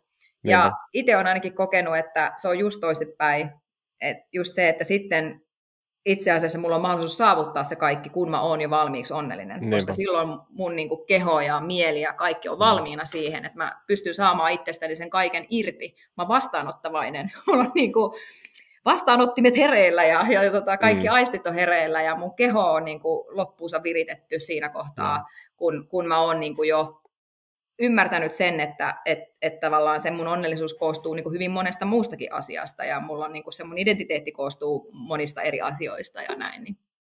Joo, kyllä, niinpä, että jos liikaa takertuu jonkun asian muotoon, muodolliseen, että vaikka sitten kun olen toimitusjohtaja, sitten kun olen Formula 1:sissä, niin ne ei ole välttämättä niitä ihan oikeasti itsesarvollisia asioita, niihin piileytyy jotain itsesarvollisia asioita, mistä sä puhuit tuossa just, että itsesarvolliset asiat sulle on perhe, terveys. Puhuit siitä taloudellisesta vakaudesta, mutta mä ajattelin, että onko se turvallisuus se tavallaan itseisarvo? Ehkä joo, myöskin siinä se itseisarvo, no, se on väline ne vakuutukset ja muut. Ei niillä ole itseisarvoa, mutta se on väline niin kuin siihen itseisarvoon, joka on ehkä turvallisuus, sosiaaliset suhteet, nautinto, merkitys, kehityksen nälkä. Et ne on kaikki niin kuin itseisarvollisia, ja ne on kaikki sun hallinnassa. Ei, niin kuin sun ei tarvitse olla Formula 1:sissä, että sä saat kehityksen nälään niin kuin tick the box tavallaan, että sä voit mennä TTK, niin kuin sä oot, ja wow, sä pääsit just niin kuin siinä, sä sait sen itseisarvollisen kokemuksen. Ja tää on niin kuin nuorilla urheilijoilla semmoinen monesti se haaste, että pitää olla just siellä formuloissa tai pitää olla siellä rallin MM-luokassa, ja niin kuin sä hyvin tiedät, että varsinkin moottoriurheilussa siellä on niin paljon asioita, mitä sä et voi hallita, ja haluatko sä antaa oman elämän hallinnan niin kuin Helmut Markon ja muiden tallipäälliköiden ja päättäjien käsiin, vai haluatko löytää sen oman, ehkä mitä sä tuossa just puhuit, niin on tie siihen, että löydät sen oman omistajuuden ja itse asiassa onnellisen elämän ja myös sen huippusuorituskyvyn. Joo, just näin, että kyllä se tulee sieltä mukana, ja mun mielestä se, että jos sä oot kovasti matkalla vaan koko ajan jonnekin, ja sitten se loppupeleissä, sit kun sä saavutat sen, niin se on niinku aika tyhjä olo varmaan siitä, kun sä et ole pystynyt yhtään nauttimaan siitä matkasta, minkä sä oot tehnyt. Ja niinku, mitä sä oot sitten loppupeleissä siellä niinku siitä oppinut, jos sä oot koko ajan ollut laput silmillään vaan puurtanut ja suorittanut menee.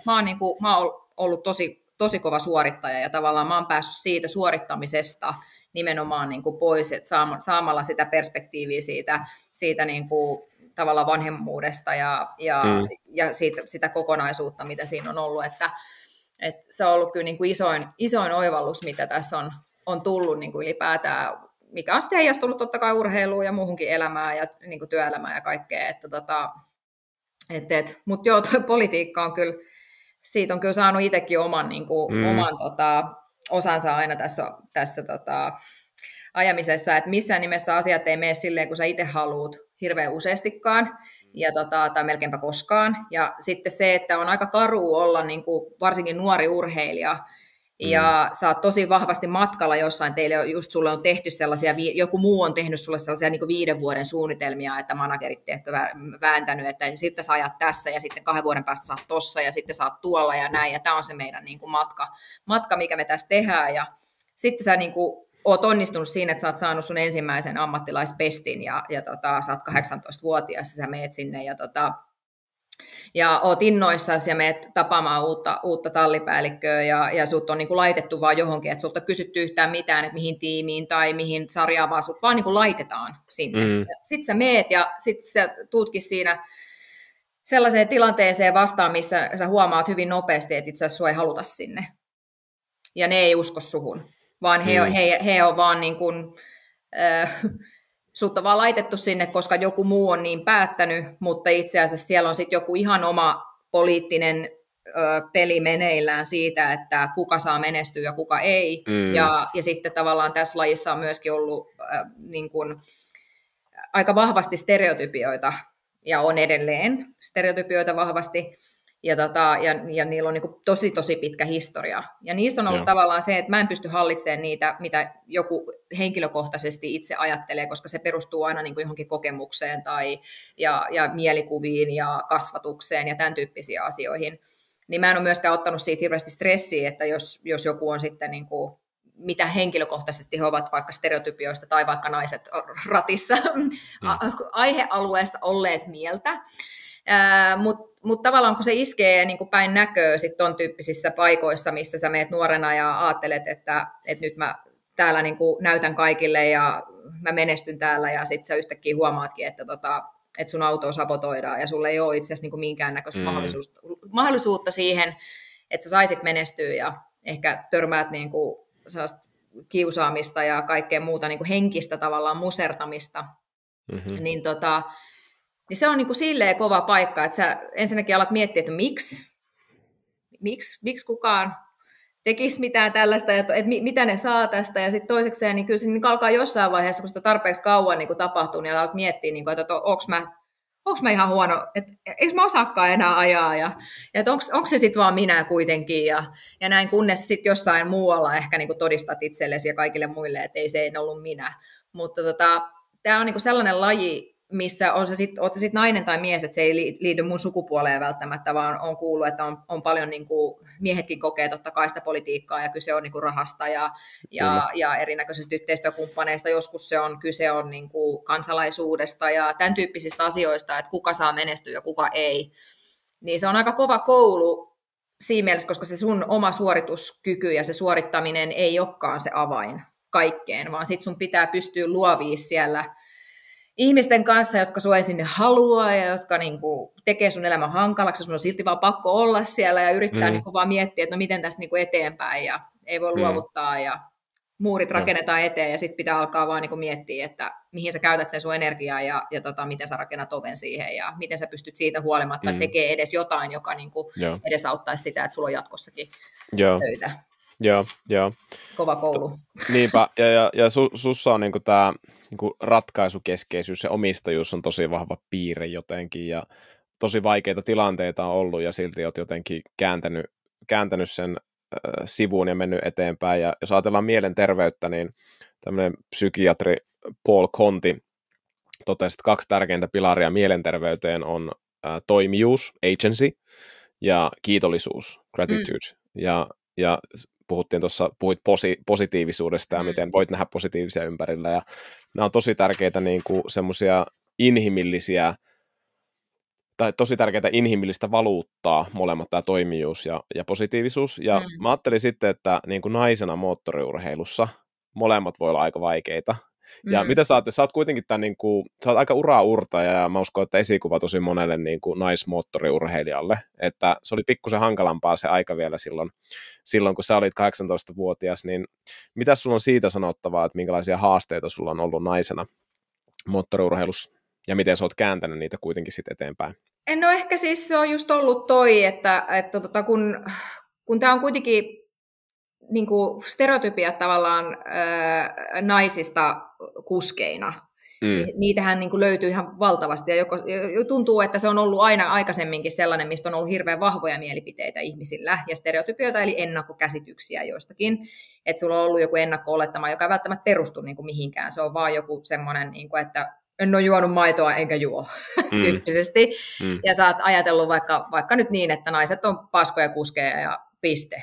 Ja näin, ja se on sulle niin kuin tullut se ajatus. Ja voi olla, että ehkä että on ollut muutamia otteita, eli muutamia niin kuin näytteitä niin sanotusti, ja ne on niin kuin vahvistanut sitä sun stereotypiaa ja käsitystä siitä asiasta myöskin. Ja silloin sun on vaikea tavallaan suhtautua sitten niin kuin avoimesti sitten niin kuin, uudestaan aina sellaisissa tilanteissa. Ja tämmöisiä niin kuin, on ollut välillä vaikeaa just saada puolelleen niin kuin insinöörejä tai mekaanikkoja. Että ihan siis siellä käytännön tasolla se on ollut niin kuin sitä, että jos siinä autossa on ollut oikeasti joku, että vaikka mulla oli niin kuin runko poikki. Ja joka kerta se auto oli silleen, että se niin kuin, aina mitkä säädöt siihen laitettiin, niin se koskaan pitänyt sitä. Se ei kääntynyt niin kuin vasemmalle kunnolla se auto. Ja mä niin kuin selitän sitä ja mä oon että hei please oikeasti. Että mä tiedän sen, että tässä on runko poikki.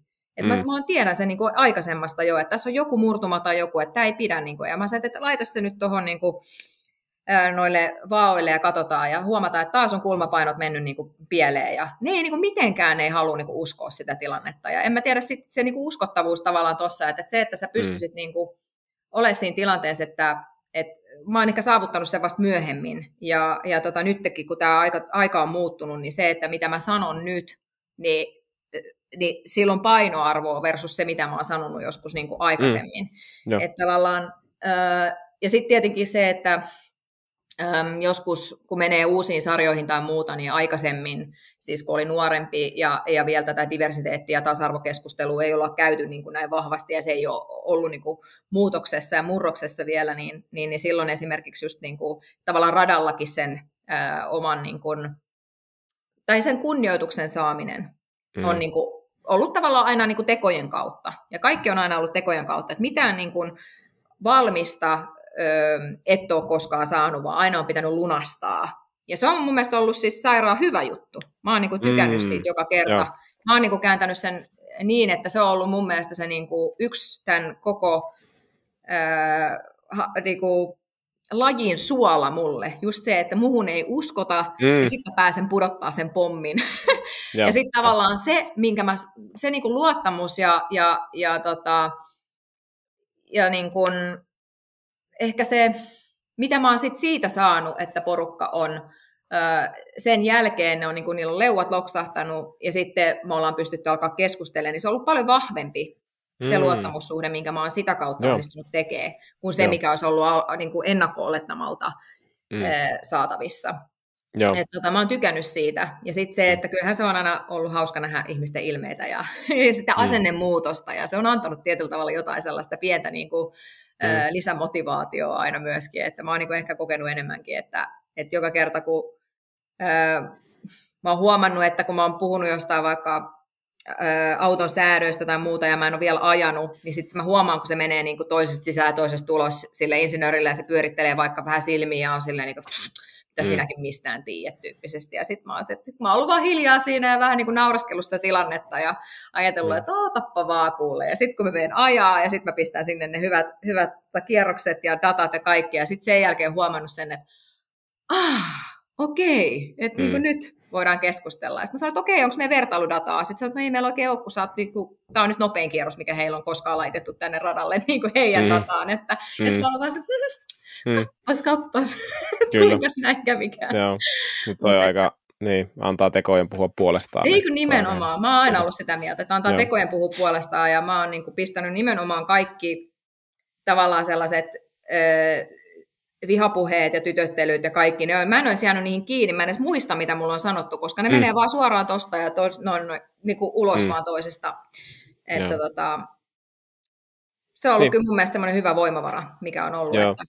Joo, ja mä vedän tässä analogian niin kuin Sebastian Vetteli, että yksi hänen vahvuuksista oli just toi, että hän loi tosi vahvan niin kuin sen sosiaalisen ryhmän, kehen hän luotti, ja hän tiesi, kehen hän ei luota, ja hän ei käytännössä kuunnellut niitä ihmisiä. Ne sanoi jotain, mutta ei se kuunnellut niitä, että ihan sama. Ja jossain vaiheessa niin kuin 2012 oli tiukkaa Alonson kanssa, ja sieltä joiltain taholta alkoi tulemaan tämmöistä niin kuin, mind-gameja, että no niin, että henkinen kantti ei kestä ja kaikkea muuta, mutta ei sillä niin kuin, kun hän tiesi, että kenellä on niin kuin validi mielipide. Hän tiesi, kenellä on validi mielipide, niin tosi selvästi. Se oli niin kuin tosi eksplisiittinen, niin se oli aika helppoa sitten, että meillä on, ja se vapauttaa energiaa ja tulee nimenomaan tätä toimijuutta lisää, että sä teet niitä asioita, mihin sä voit vaikuttaa, ja sitten aina on huutelijoita, ja mitä enemmän sä teet tosissaan jotain, sitä enemmän on huutelijoita, olit sä mies tai nainen, ja musta sulla on aika hyvä approachi tähän. No kyllä joo, että en mä tiedä, siis onhan kaiken näköistä tässä niinku kokenut, mutta se just, että mun mielestä kyse on niinku asenteesta siitä, että jäät sä niinku niihin kiinni, niihin epäkohtiin, tai jos mä niinku käyttäisin energiaa siihen, että mä miettisin, niinku pahoittaisin mieleni tavallaan asioista, mitä jotkut muut sanoo, kun mä en koskaan voi hallita, mitä joku muu niinku on mieltä asioista tai sanoo, niin sitten se, että en mä myöskään niinku jaksa käyttää siihen omaa energiaa, että mä niinku alkaisin miettiä, että mä loukkaantuisin jostain hänen niinku mielipiteestä, tai ei noin saa tehdä, tai ei noin saa sanoa, tai että se nyt noin voi käyttäytyä tai muuta. Että jos joku käyttäytyy, niin sitten se käyttäytyy, ja sitten tavallaan niin kuin, yrität vaan mennä itse niin kuin eteenpäin ja keskittyä siihen, että mihin sä sen oman energias käytät. Että musta tuntuu, että tänä päivänä jotenkin me ollaan niin kuin, ihmisille on tullut sellainen, että me ollaan unohdettu se niin kuin paksu nahka. Että meidän pitäisi kasvattaa takaisin sitä paksumpaa nahkaa, niin kuin, ja et jotenkin meillä menee niin kuin ihon alle hirveän helposti erinäköiset asiat, mitä ihmiset sanoo, ja miten, et niin kuin jotenkin huomaa sen, on se sitten sosiaalisessa mediassa, tai että jotenkin semmoinen niin kuin, tietoa on niin valtavasti, että jotenkin että me eletään sellaisessa niin kuin algoritmikuplissa, missä me eletään niin kuin tuolla sosiaalisessa maailmassa, algoritmi tietää, mitä me halutaan, ja mitä me ollaan mieltä asioista, ja se vaan tunkee meille koko ajan sitä samaa algoritmia, ja sitten meillä tulee semmoinen kuplausajattelu, että me ollaan niin kuin että kaikki meidän ihmiset meidän ympärillä on niin kuin tässä samassa kuplassa ja kaikki ajattelee näin. Ja sitten yhtäkkiä, kun me törmätään jossain, on se sitten työelämässä tai harrastusten parissa tai sosiaalisessa mediassa, jossa me törmätään sellaiseen ihmiseen, joka onkin eri mieltä. Yhtäkkiä ollaankin ihan silleen pöyristyneitä, että miten nyt voi olla, että sä olet näin epätietoinen, että sinä et tiedä tätä ja sinä et tiedä tota. Ja sitten aletaan niin kuin jotenkin kouluttaa niin kuin ihmisiä ja niin kuin jotenkin sellaista... Se on mennyt niinku semmoisen mielensä pahoittamisen kautta ehkä tuohon, eikä et se on jotenkin jännää.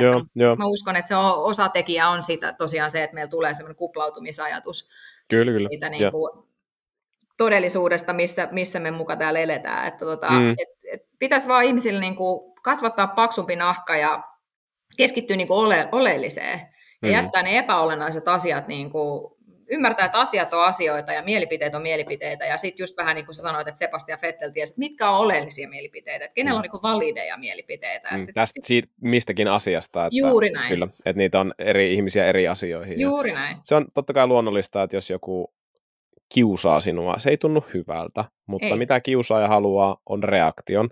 Just. Mä kuulin tämmöisen tosi hyvän lauseen, että rakkauden vastakohta ei ole viha, vaan välinpitämättömyys. Ja jos sä reagoit, sä annat jotain, no se ei ole tietenkään rakkautta, mutta sä annat huomiota. Jos sä oot välinpitämätön, sä annat täysin päinvastaista, mitä on rakkaus. Eli se on kaikkein pahin. Kiusaajalle kaikkein pahin on välinpitämättömyys. Just näin. Ja totta kai se on vaikeaa, mutta tavallaan ei anneta kiusaajille sitä iloa, että me reagoidaan. Että kiusaajia on aina maailmassa, ja ehkä se paksunahka, mistä sä puhut, on se, että hei, sulla aiheutuu joku paha mieli siitä, puhu jonkun ystävän kanssa, että vitsi tuntui pahalta, kun toi sanoi noin. Mutta älä anna sitä iloa sille kiusaajalla, että lähdet reagoimaan niin kuin turhaan siihen, varsinkin jos se on somehuutelua, että siellä ei voi voittaa näitä. Ei voi ikinä voittaa, se on just näin. Joo, kyllä.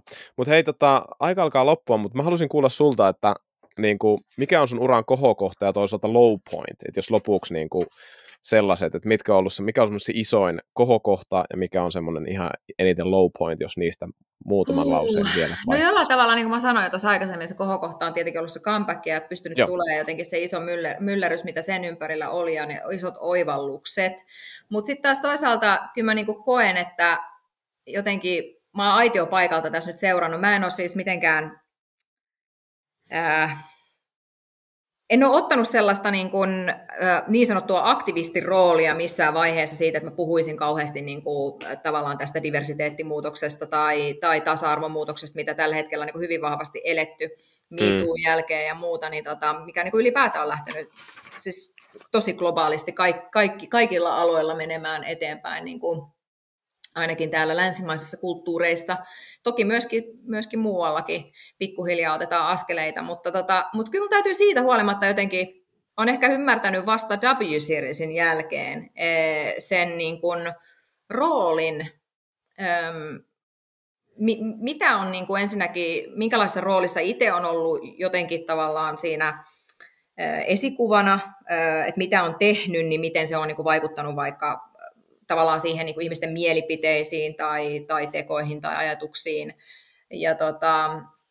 Ja mikä rooli tavallaan sillä W-Seriesillä on tässä kaikessa ollut. Et jotenkin se oli mahtava sarja, ja nyt en tosiaan siis tiedä, mitä heille tulee käymään, että ne on nyt siis selvitystilassa, mutta luultavasti konkurssi sieltä varmaan tulee. Mutta ihan mahtava siis sarja.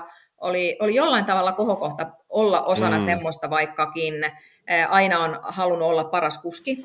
Mä aluksi en oikein uskonut sitä, että mikä tämä on tämä, että ajetaan vaan naisten kesken. Että miksi mä haluaisin olla paras naiskuski, kun mä voin olla paras kuski. Että se on aina ollut se pointti. Ja on se sitten mikä sarja tahansa ollut mun uran varrella, missä ikinä mä oon ajanut, niin mä oon aina ollut podiumilla. Ja on aina miesten kanssa. Että miksi mä haluaisin sitten vaan olla naisten kanssa.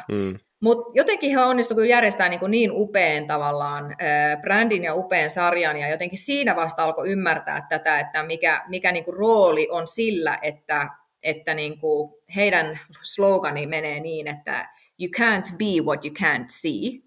Ja mä en aluksi mä ajattelin, että miten mä oon ajatellut aina silleen, että vaikka mä en ole nähnyt yhtäkään naiskuskia siellä F1, niin mulla ei milloinkaan ollut sellainen ajatus, että mä en voisi itse olla siellä.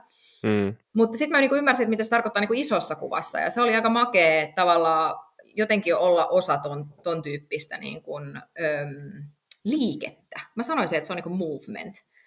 Et se oli jonkunnäköinen liike, ja se, että on nähnyt koko tämän muutoksen, kun mä olen ottanut 3-vuotiaana 92 itse asiassa, 92 mä oon aloittanut, ja sit mä oon nyt edelleen niin kuin ammattilaisena ja nähnyt hirveän muutoksen tässä niin kuin matkan varrella, niin ehkä joskus osaa katsoa taaksepäin vähän niin kuin, sillai kiitollisemminkin ja ehkä niin kuin arvostavammin mielin, mutta jotenkin nyt jo ymmärtää, että on aika sillai, aitiopaikalta saanut seurata tämän tyyppistä niin kuin muutosta, Joo, mikä niin kuin henkisellä puolella tällekin lajille ja ylipäätään mitä tässä maailmassa niin kuin tapahtuu just tämän diversiteetin ja tasa-arvon puolesta, ja että on ollut makea olla osana sitten W-seriesitä, joka on niin kuin ollut omiaan siinä niin kuin tuomassa nimenomaan ammattilaisuutta naisille. Et sehän oli se pointti on se, että halutaan tehdä naiskuskeista ammattilaisia. Halutaan antaa heille rahaa, jotta he voi kehittyä ja antaa heille niin kuin, oikeanlainen coaching ja kaikki Hintsa Performance oli siellä coachaamassa ja antaa niin kuin kaikki antaa rahkeet siihen, että susta voi tulla se huippukuski. Ja silloin sä voit olla matkalla, jos sä oot nuorempi, niin sä voit olla matkalla vaikka F1, tai sitten sä voit jäädä W-seriesiin ajaa niin kuin ammattilaisena. Ja se oli se juttu, että ne halusi näyttää, että jos laitetaan rahaa niin sanotusti naisurheiluun, niin se kyllä kiinnostaa ihmisiä. Ja se kyllä on hyvää showta ja se on niin kuin hyvää kilvanajoa. Ja mä uskon, että moni oli tosi niin kuin, yllättynyt siitä, kuinka niin kuin oikeasti hyvä kilvanajo se sitten olikaan ja kuinka viihdyttäviä ne kilpailut oli. Ja niin kuin, se oli ihan mahtavaa tietyllä tavalla olla mukana sitten ton tyyppisessä. Että se voisi olla se high point sitten nyt sen niin kuin comebackin jälkeen. Ja low point. Tämä on kato vähän vaikea, kun mä en ikinä jää tämmöisiin kiinni. Mä en niin kuin koskaan jää tavallaan kiinni niihin epäonnistumisiin, enkä jää kiinni tavallaan. Mulla ei ole niin kuin elämässä hirveästi semmoisia asioita, mitkä mua niin kuin harmittaisi tavallaan, että mä olisin jotenkin niin kuin, ne olisi jäänyt mulla jotenkin kalvamaan tai harmittamaan niin kuin pitkäjänteisesti tai muuta. Että mä niin kuin, tämä on mulle vaikeaa yrittää etsiä semmoinen joku niin kuin setback, mikä olisi tullut, mikä olisi jäänyt harmittaa. Kun ei ole yleensä sellaisia asioita, miten mä voin itse vaikuttaa. Esimerkiksi vaikka finanssikriisi niin kuin 2010-luvun alussa. Mä olin vaan siis mä olin niin oikeassa paikassa, mutta vaan niin väärään aikaan. Ehkä se on mun semmoinen niin kuin ollut koko uran aikana mun niin kuin haaste. Suurin haaste on ollut se, että mä oon ollut aina väärässä paikassa, tai oikeassa paikassa väärään aikaan, tai sitten mä oon ollut oikeassa ajassa, mutta ihan väärässä paikassa. Se ei ole niinku, ja se on tavallaan se, että mitä joku sanoo, että mistä vaikka menestys tulee tai muuta, niin tuo on niin järkyttävän iso osa sitä, että sä onnistut jotenkin olemaan siinä ajassa, oikeassa ajassa. Että jos miettii vaikka F1, niin kuinka monta siellä on 20 kuskipaikkaa.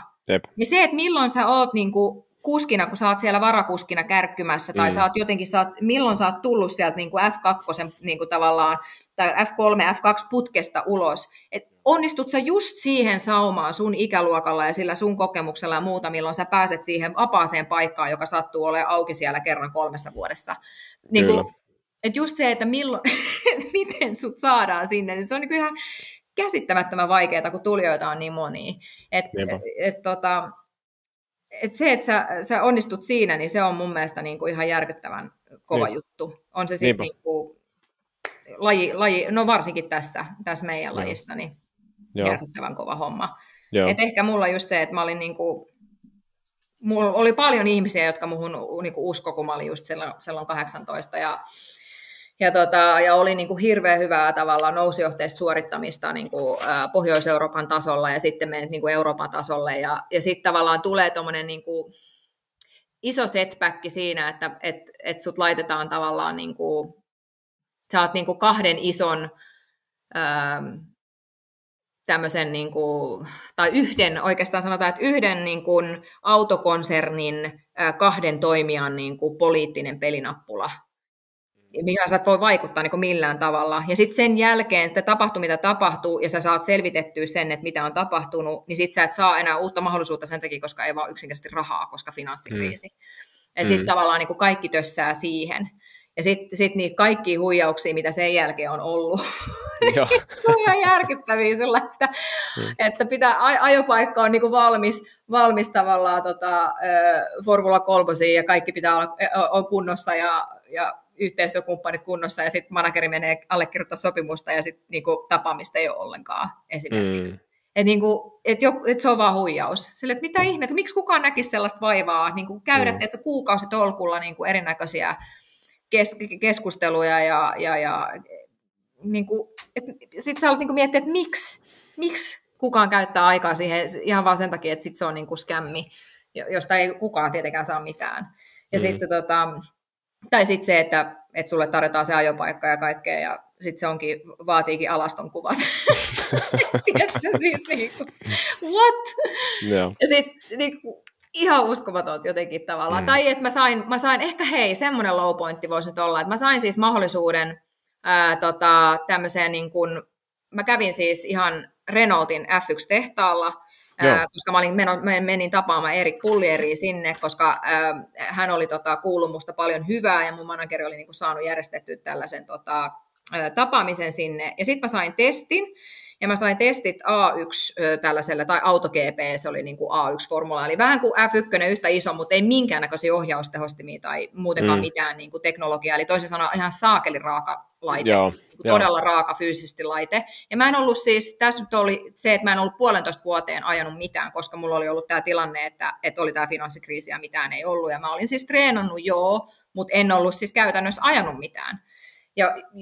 Ja sä tiedät, että on niinku käytännössä sä voit treenata niskaa ja sä voit treenata fysiikkaa ja muuta, mutta mikään ei ole se sama kuin se, että sä meet oikeasti ajaa. Plus, että mä en ollut ikinä ajanut sen tyyppistä autoa. Ja mä menen sitten vielä Hungaroringille, oli ne testit siellä, ja mikä on niinku yksi Euroopan varmaan fyysisimmistä radoista. Ja no eihän mulla sitten se niinku fysiikka siellä niinku kunnolla riittänyt siihen hommaan, ja mä muistan siis mun niska oli niinku aivan siis semmoinen letkuvaa. Ja sitten mä olin joku niinku pari sekuntia jäljessä niitä muita sitten siinä niinku kierrosaikana, joka on niinku tavallaan liikaa mun mielestä, ja näin, niin ja sitten mun lähti vielä kaiken lisäksi se niinku käppyrästä se laite ja osuin seinään, ja se oli kyllä niinku semmoinen, tiedätkö, tosi harmi. Koska sä sait sen mahdollisuuden, mutta ihan vitsi väärään aikaan. Et nyt sä olit oikeassa paikassa, mutta aivan totaalisen väärään aikaan. Et sä et ole niinku yli vuoteen ajanut mitään, ja sä et ole päässyt treenaamaan. Ja jos mä nyt olisin, niinku, että tommosethan pitää tietenkin ottaa aina, kun niitä tulee. Mutta nyt mulla olisi sen verran bolssia sanoa tavallaan, ja niinku perspektiiviä ja kokemusta sanoa, että hei, ihan mahtava juttu, haluan ehdottomasti tulla, mutta olisiko mahdollista, että, koska siis se oli silleen, että mun piti lähteä seuraavana päivänä. Eli se tuli niin kuin päivän varoitusajalla mulle se juttu. Yeah. Niin mä olisin niin kuin todennut siihen, että hei, et voisiko mä saada niin kuin vaikka kuukauden. Että voisinko mä tulla niin kuin kuukauden päästä. Tai yrittänyt neuvotella jollain tavalla jotakin sen tyyppistä, koska nyt tilanne oli se, että mä menen niin kuin aivan syvään päätyyn. Että mä hyppään niin kuin aivan jääkylmään veteen syvään päätyyn. Ja mulla ei niin kuin mitään niin kuin haju, miten mä sieltä selviin. Ja enkä mä selvinnyt niin hyvin. Niin tavallaan siinä oli ehkä se mun niin kuin viimeinen tavallaan se semmoinen F1-toivo, että jos mä olisin jotenkin siinä kohtaa päässyt sinne niin kuin Renault F1 niin kuin, tiedätkö, putkeen. Ja, niin voi olla, että jotain, mutta ehkä tommonen on niin kuin semmoinen, että ei ole onnistunut silloin, kun sun olisi pitänyt, mutta sitten kun alkaa miettiä, niin eihän sulla ollut mitään niin kuin oikeasti niin kuin eväitä myöskään siihen niin kuin kovin hyviä. Niin, ja toi on tosi harmi juttu, kun se fysiikka niin kuin alussa aloitettiin on niin kuin helppo treenata, mutta jos ei sitä ole, niin se tulee olemaan suorituskykyä rajoittava tekijä, etenkin toi niskan voima, että jos sulla on pää näin, niin sä et hahmota rataa samalla tavalla, sä et hahmota etäisyyksiä, sun pitää pystyä, rotaatio on niin kuin se tehokkain tapa hahmottaa, ei tää niin kuin kallistus. Se on just toi. Se on tosi vaikea. Se on tosi vaikea. Mä istuin siis lentokoneessa sen jälkeen, niin mä en pystynyt siis pitämään mun päätä tälleen. Se on tälleen. Se roikku ihan vapaana. Sitten mun piti pitää siis kädellä sitä, että mä pidin niin kuin toista kättä tavallaan kyynärpää alla, ja sitten se oli siinä tavallaan sellainen pohtivassa asennossa mä istuin, niin mä sain pidettyä tavallaan leuan alla sormea niin, että mä sain sain siis pidettyä päätä pystyssä. Siis se oli jotain ihan järkyttävää. En mä ollut koskaan kokenut mitään sellaista. Joo, ja parin kuukauden varoitusaika se olisi saanut niskan treenattua riittävän vahvaan kuntoon systemaattisella treenaamisella ja voisi olla toisen eri tulos. Että se, ihan täysin. Se on valtava vaikutus siihen taidon niin kuin toteuttamiseen just toi. Mutta myöskin tämä ohjaustehos, niin tämä oli jännä, siis Pierre Gasly ja Carlos Sainz, kun ne Formula Renault 3.5 pääsi ajaa sitten Formula 1, niin sanoi, että hitto, tämä on helppoa, kun se on niin raskas se ratti, ja sitten on ne G-voimat pienempiä, totta kai siinä 3.5, mutta sitten kuitenkin se, että on ohjaustehosta, ja se toimii niin hyvin se auto, että se on niin kuin sitten helpompaa. Mutta sehän on hauska siis, F1-kuskinhan fysiikka on täysin eri kuin mitä vaikka Formula 3 tai Formula 2 niin fysiikka. Ja ne kilpailutkin on pidempiä, se on niin enemmän aerobista, sitten sulla on se ohjaustehosti, sä tarvitset enemmän niin staattista tavallaan jännitystä, kun ne G-voimat kasvaa. Mutta sitten jos miettii tavallaan niin kuin vaikka Formula 2, järkyttävä niin kuin voima pitää olla, voimantuottoa, niin kuin räjähtävää voimantuottoa pitää olla ihan järkyttävästi. Ja sitten tavallaan myöskin ne niskalihakset, siinä onkin aika kovat G-voimat, mutta myöskin tavallaan se voima on ihan niin kuin eri.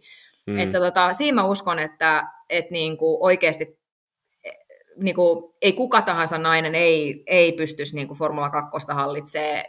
Ja sitten tavallaan se, että ainahan me ollaan yksilöitä, että onhan niin kuin, no vaikka hävittäjälentäjiäkin on naisia, ja ne on, niin kuin, pystyy ne G-voimat hallitsemaan ja muuta, että me ollaan niin kuin yksilöitä, mutta sitten tavallaan jos miettii ylipäätään naisen fysiikkaa, kyllä mä sanoisin, että kyllä mullakin tekisi, niin kuin vaikka on yli 30 vuotta niin kuin treenannut oikeasti, niin kyllä tekisi niin kuin oikeasti tiukkaa joku Formula 2 niin kuin vetää se tunnin kisa, että kyllä se on niin raaka peli just siinä, että ei mitään ohjaustehostimia ja sitten niin kuin järkyttävä määrä pitää olla voimaa, mutta myöskin sitten se, ja sitten kaikki shikaanit ja ton tyyppiset, että kun se Formula 3:ssakin tuntuu tavallaan, että sun pitää niin kuin oikeasti kunnolla tavallaan saada räjähtävää voimaa niin kuin siihen ratin kääntämiseen ja sitten siinä on vielä ne tosiaan ne G-voimat, niin Niinpä.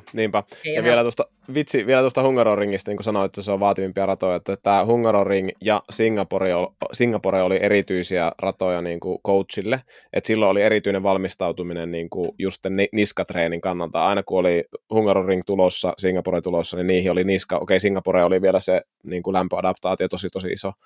Niin niin kuin päivän varoitusajalta Hungaroringille niin ilman ohjausta. Joo, ja nimenomaan. Tuommoisen niin kuin rajumpi laite kuin F2, niin se oli kyllä niin kuin oikeasti, se oli tosi kova. Joo, ja nytkin mä oon niin kuin ollut tavallaan myöhemmin paljon paremmassa fyysisessä kunnossa niin kuin silloin oli, et eihän mulla ollut silloin esimerkiksi sellaista oikeasti niin kuin kunnon valmentautumista siellä, ja että se oli niin kuin aika löyhällä pohjalla tai jonkun tavallaan muiden lajien pohjalla se fysiikka, mitä silloin teki. Et ei silloin ole niin kuin mietitty tavallaan sitä sellaista oikeasti niin kuin, sykli niin kuin, treenaamista niin kuin koko vuoden ympäri, että se on aina ollut vähän sitä samaa ja ilman koskaan ei kehittynyt kunnolla, kun ei niin kuin, tavallaan painota aina vähän niin kuin, että okei, pikkasen isompaa, mutta tavallaan just se, että ei tule mitään variaatio siinä, että sulla on aina aerobista tai sulla on räjähtävää voimaa tai sulla on niin kuin eksentristä tai isometristä tai niin kuin, tiedätkö, mitään tällaisesta ollut puhettakaan. Ylipäätään ei hirveästi edes tiedetty, saatikka sitten vielä meikäläinen niin kuin, joka oli tavallaan ei ollut sen tyyppistä niin kuin fysiikka-coachia erikseen, niin ihan niin kuin väärät lähtökohdat ja maailmanluokan tilaisuus, joka sitten niin kuin meni munilleen. Joo, ja voisit olla aika paljon katkerampi ihminen, mitä olet tänä päivänä. Ja ehkä jos mä ajattelen tätä niin kuin keskustelua, niin just toi niin kuin vaikeuksien kääntäminen voitoksi, ja just semmoinen takertumattomuus siihen muotoon, tai takertumattomuus siihen viitekehykseen, että sä pystyt elämään tosi onnellista, hyvää elämää tosi monessa eri viitekehyksessä, et sä tarvi siihen sitä Formula 1 tai Tanssii tähtien kanssa, mutta ne on niin kuin mahdollisia. Sitten on vielä muuta, kuka tietää, mitä vielä Emma Kimiläisellä niin on, ja mä ajattelin, että on sama kaikille, että hyvä löytää just ne omat viitekehykset, mitkä toimii, ja ne viitekehykset myös vaihtuu, että ne, jos sä lukitset itsestä, voit olla onnellinen vain Formula 1, niin good luck, että ei ole kovin hyvä elämä, mutta jotenkin sulla on tämmöinen kyky vaihtaa sitä viitekehystä ja olla onnellinen siellä. Joo, ja se on makea, koska sieltä aina löytyy uusia juttuja. Et esimerkiksi nyt kun mulle soitettiin että kiinnostaisiko mua lähteä ajaa tuommoisia sähköisiä Formula 1-veneitä, Mä totesin vaan, että en mä nyt mitään ole koskaan veneitä ajanut tai veneilyt mitään ylipäätänsä, että vesi on täysin tavallaan siinä mielessä tuntematon elementti. Sanoin, että ei se mitään, että me koulutetaan sut, että me ollaan nähty, että miten sä ajat kaikkea mahdollista. Että se ei mitään ongelmaa, että tulisi pärjäämään. Sitten mä sanoin, että totta kai. Mikä siinä? Nyt on lisäsi taskussa ja toivottavasti saisi tallipaikan niin, että pääsisi sitten ajamaan semmoista. Että se oli myös tosi mielenkiintoista ja hyvin erilaista ja tavallaan kaikki, mitä ikinä on pystynyt oman uran aikana itselleen kokemuksia ja taitoja kartuttaa, niin kaikki taas meni yksi yhteen sinne, että jotenkin se oli tosi makea juttu. Että ehkä kaikessa tuossa adaptoitumisessa ja tuossa viitekehys vaihtuu, niin kaikessa niissä on mun mielestä avainasemassa se, että sä pystyt ajattelemaan boksin ulkopuolelle. Että sä pystyt laajentamaan sitä sun ajattelutapaa ja kaikkea sitä sun kokemaa, sä pystyt asettaa itsesi jonkinnäköiseen vähän lintuperspektiiviin ja ylipäätään ottaa perspektiiviä asioihin ja miettiä, että hei, täytyykö kaikkien asioiden mennä aina niin kuin on ennenkin mennyt, vai voisiko tämän tehdä jollain toisella tavalla, voisiko tämän tehdä paremmin, voisiko joku muu kertoa mulle, voinko mä oppia lisää ja muuta. Et se on ehkä enemmän sellaista asioiden positiivista kyseenalaistamista. Joo. Emma on puhunut. Mun mielestä tuohon on hyvä lopettaa. Kiitos tosi paljon. Tämä oli inspiroiva ja mukava ja mä uskon, että hyödyllinen keskustelu muille kuin myös mullekin tässä. Että kiitos Emma, tosi kiva. Kiitos. Kiitos paljon, kun kuuntelit Mental Race-podcastia. Anna palautetta, jätä arvostelu ja auta meitä näin kehittymään paremmaksi ja paremmaksi. Jatketaan yhdessä inhimillisen suorituskyvyn kulttuurin kehittämistä.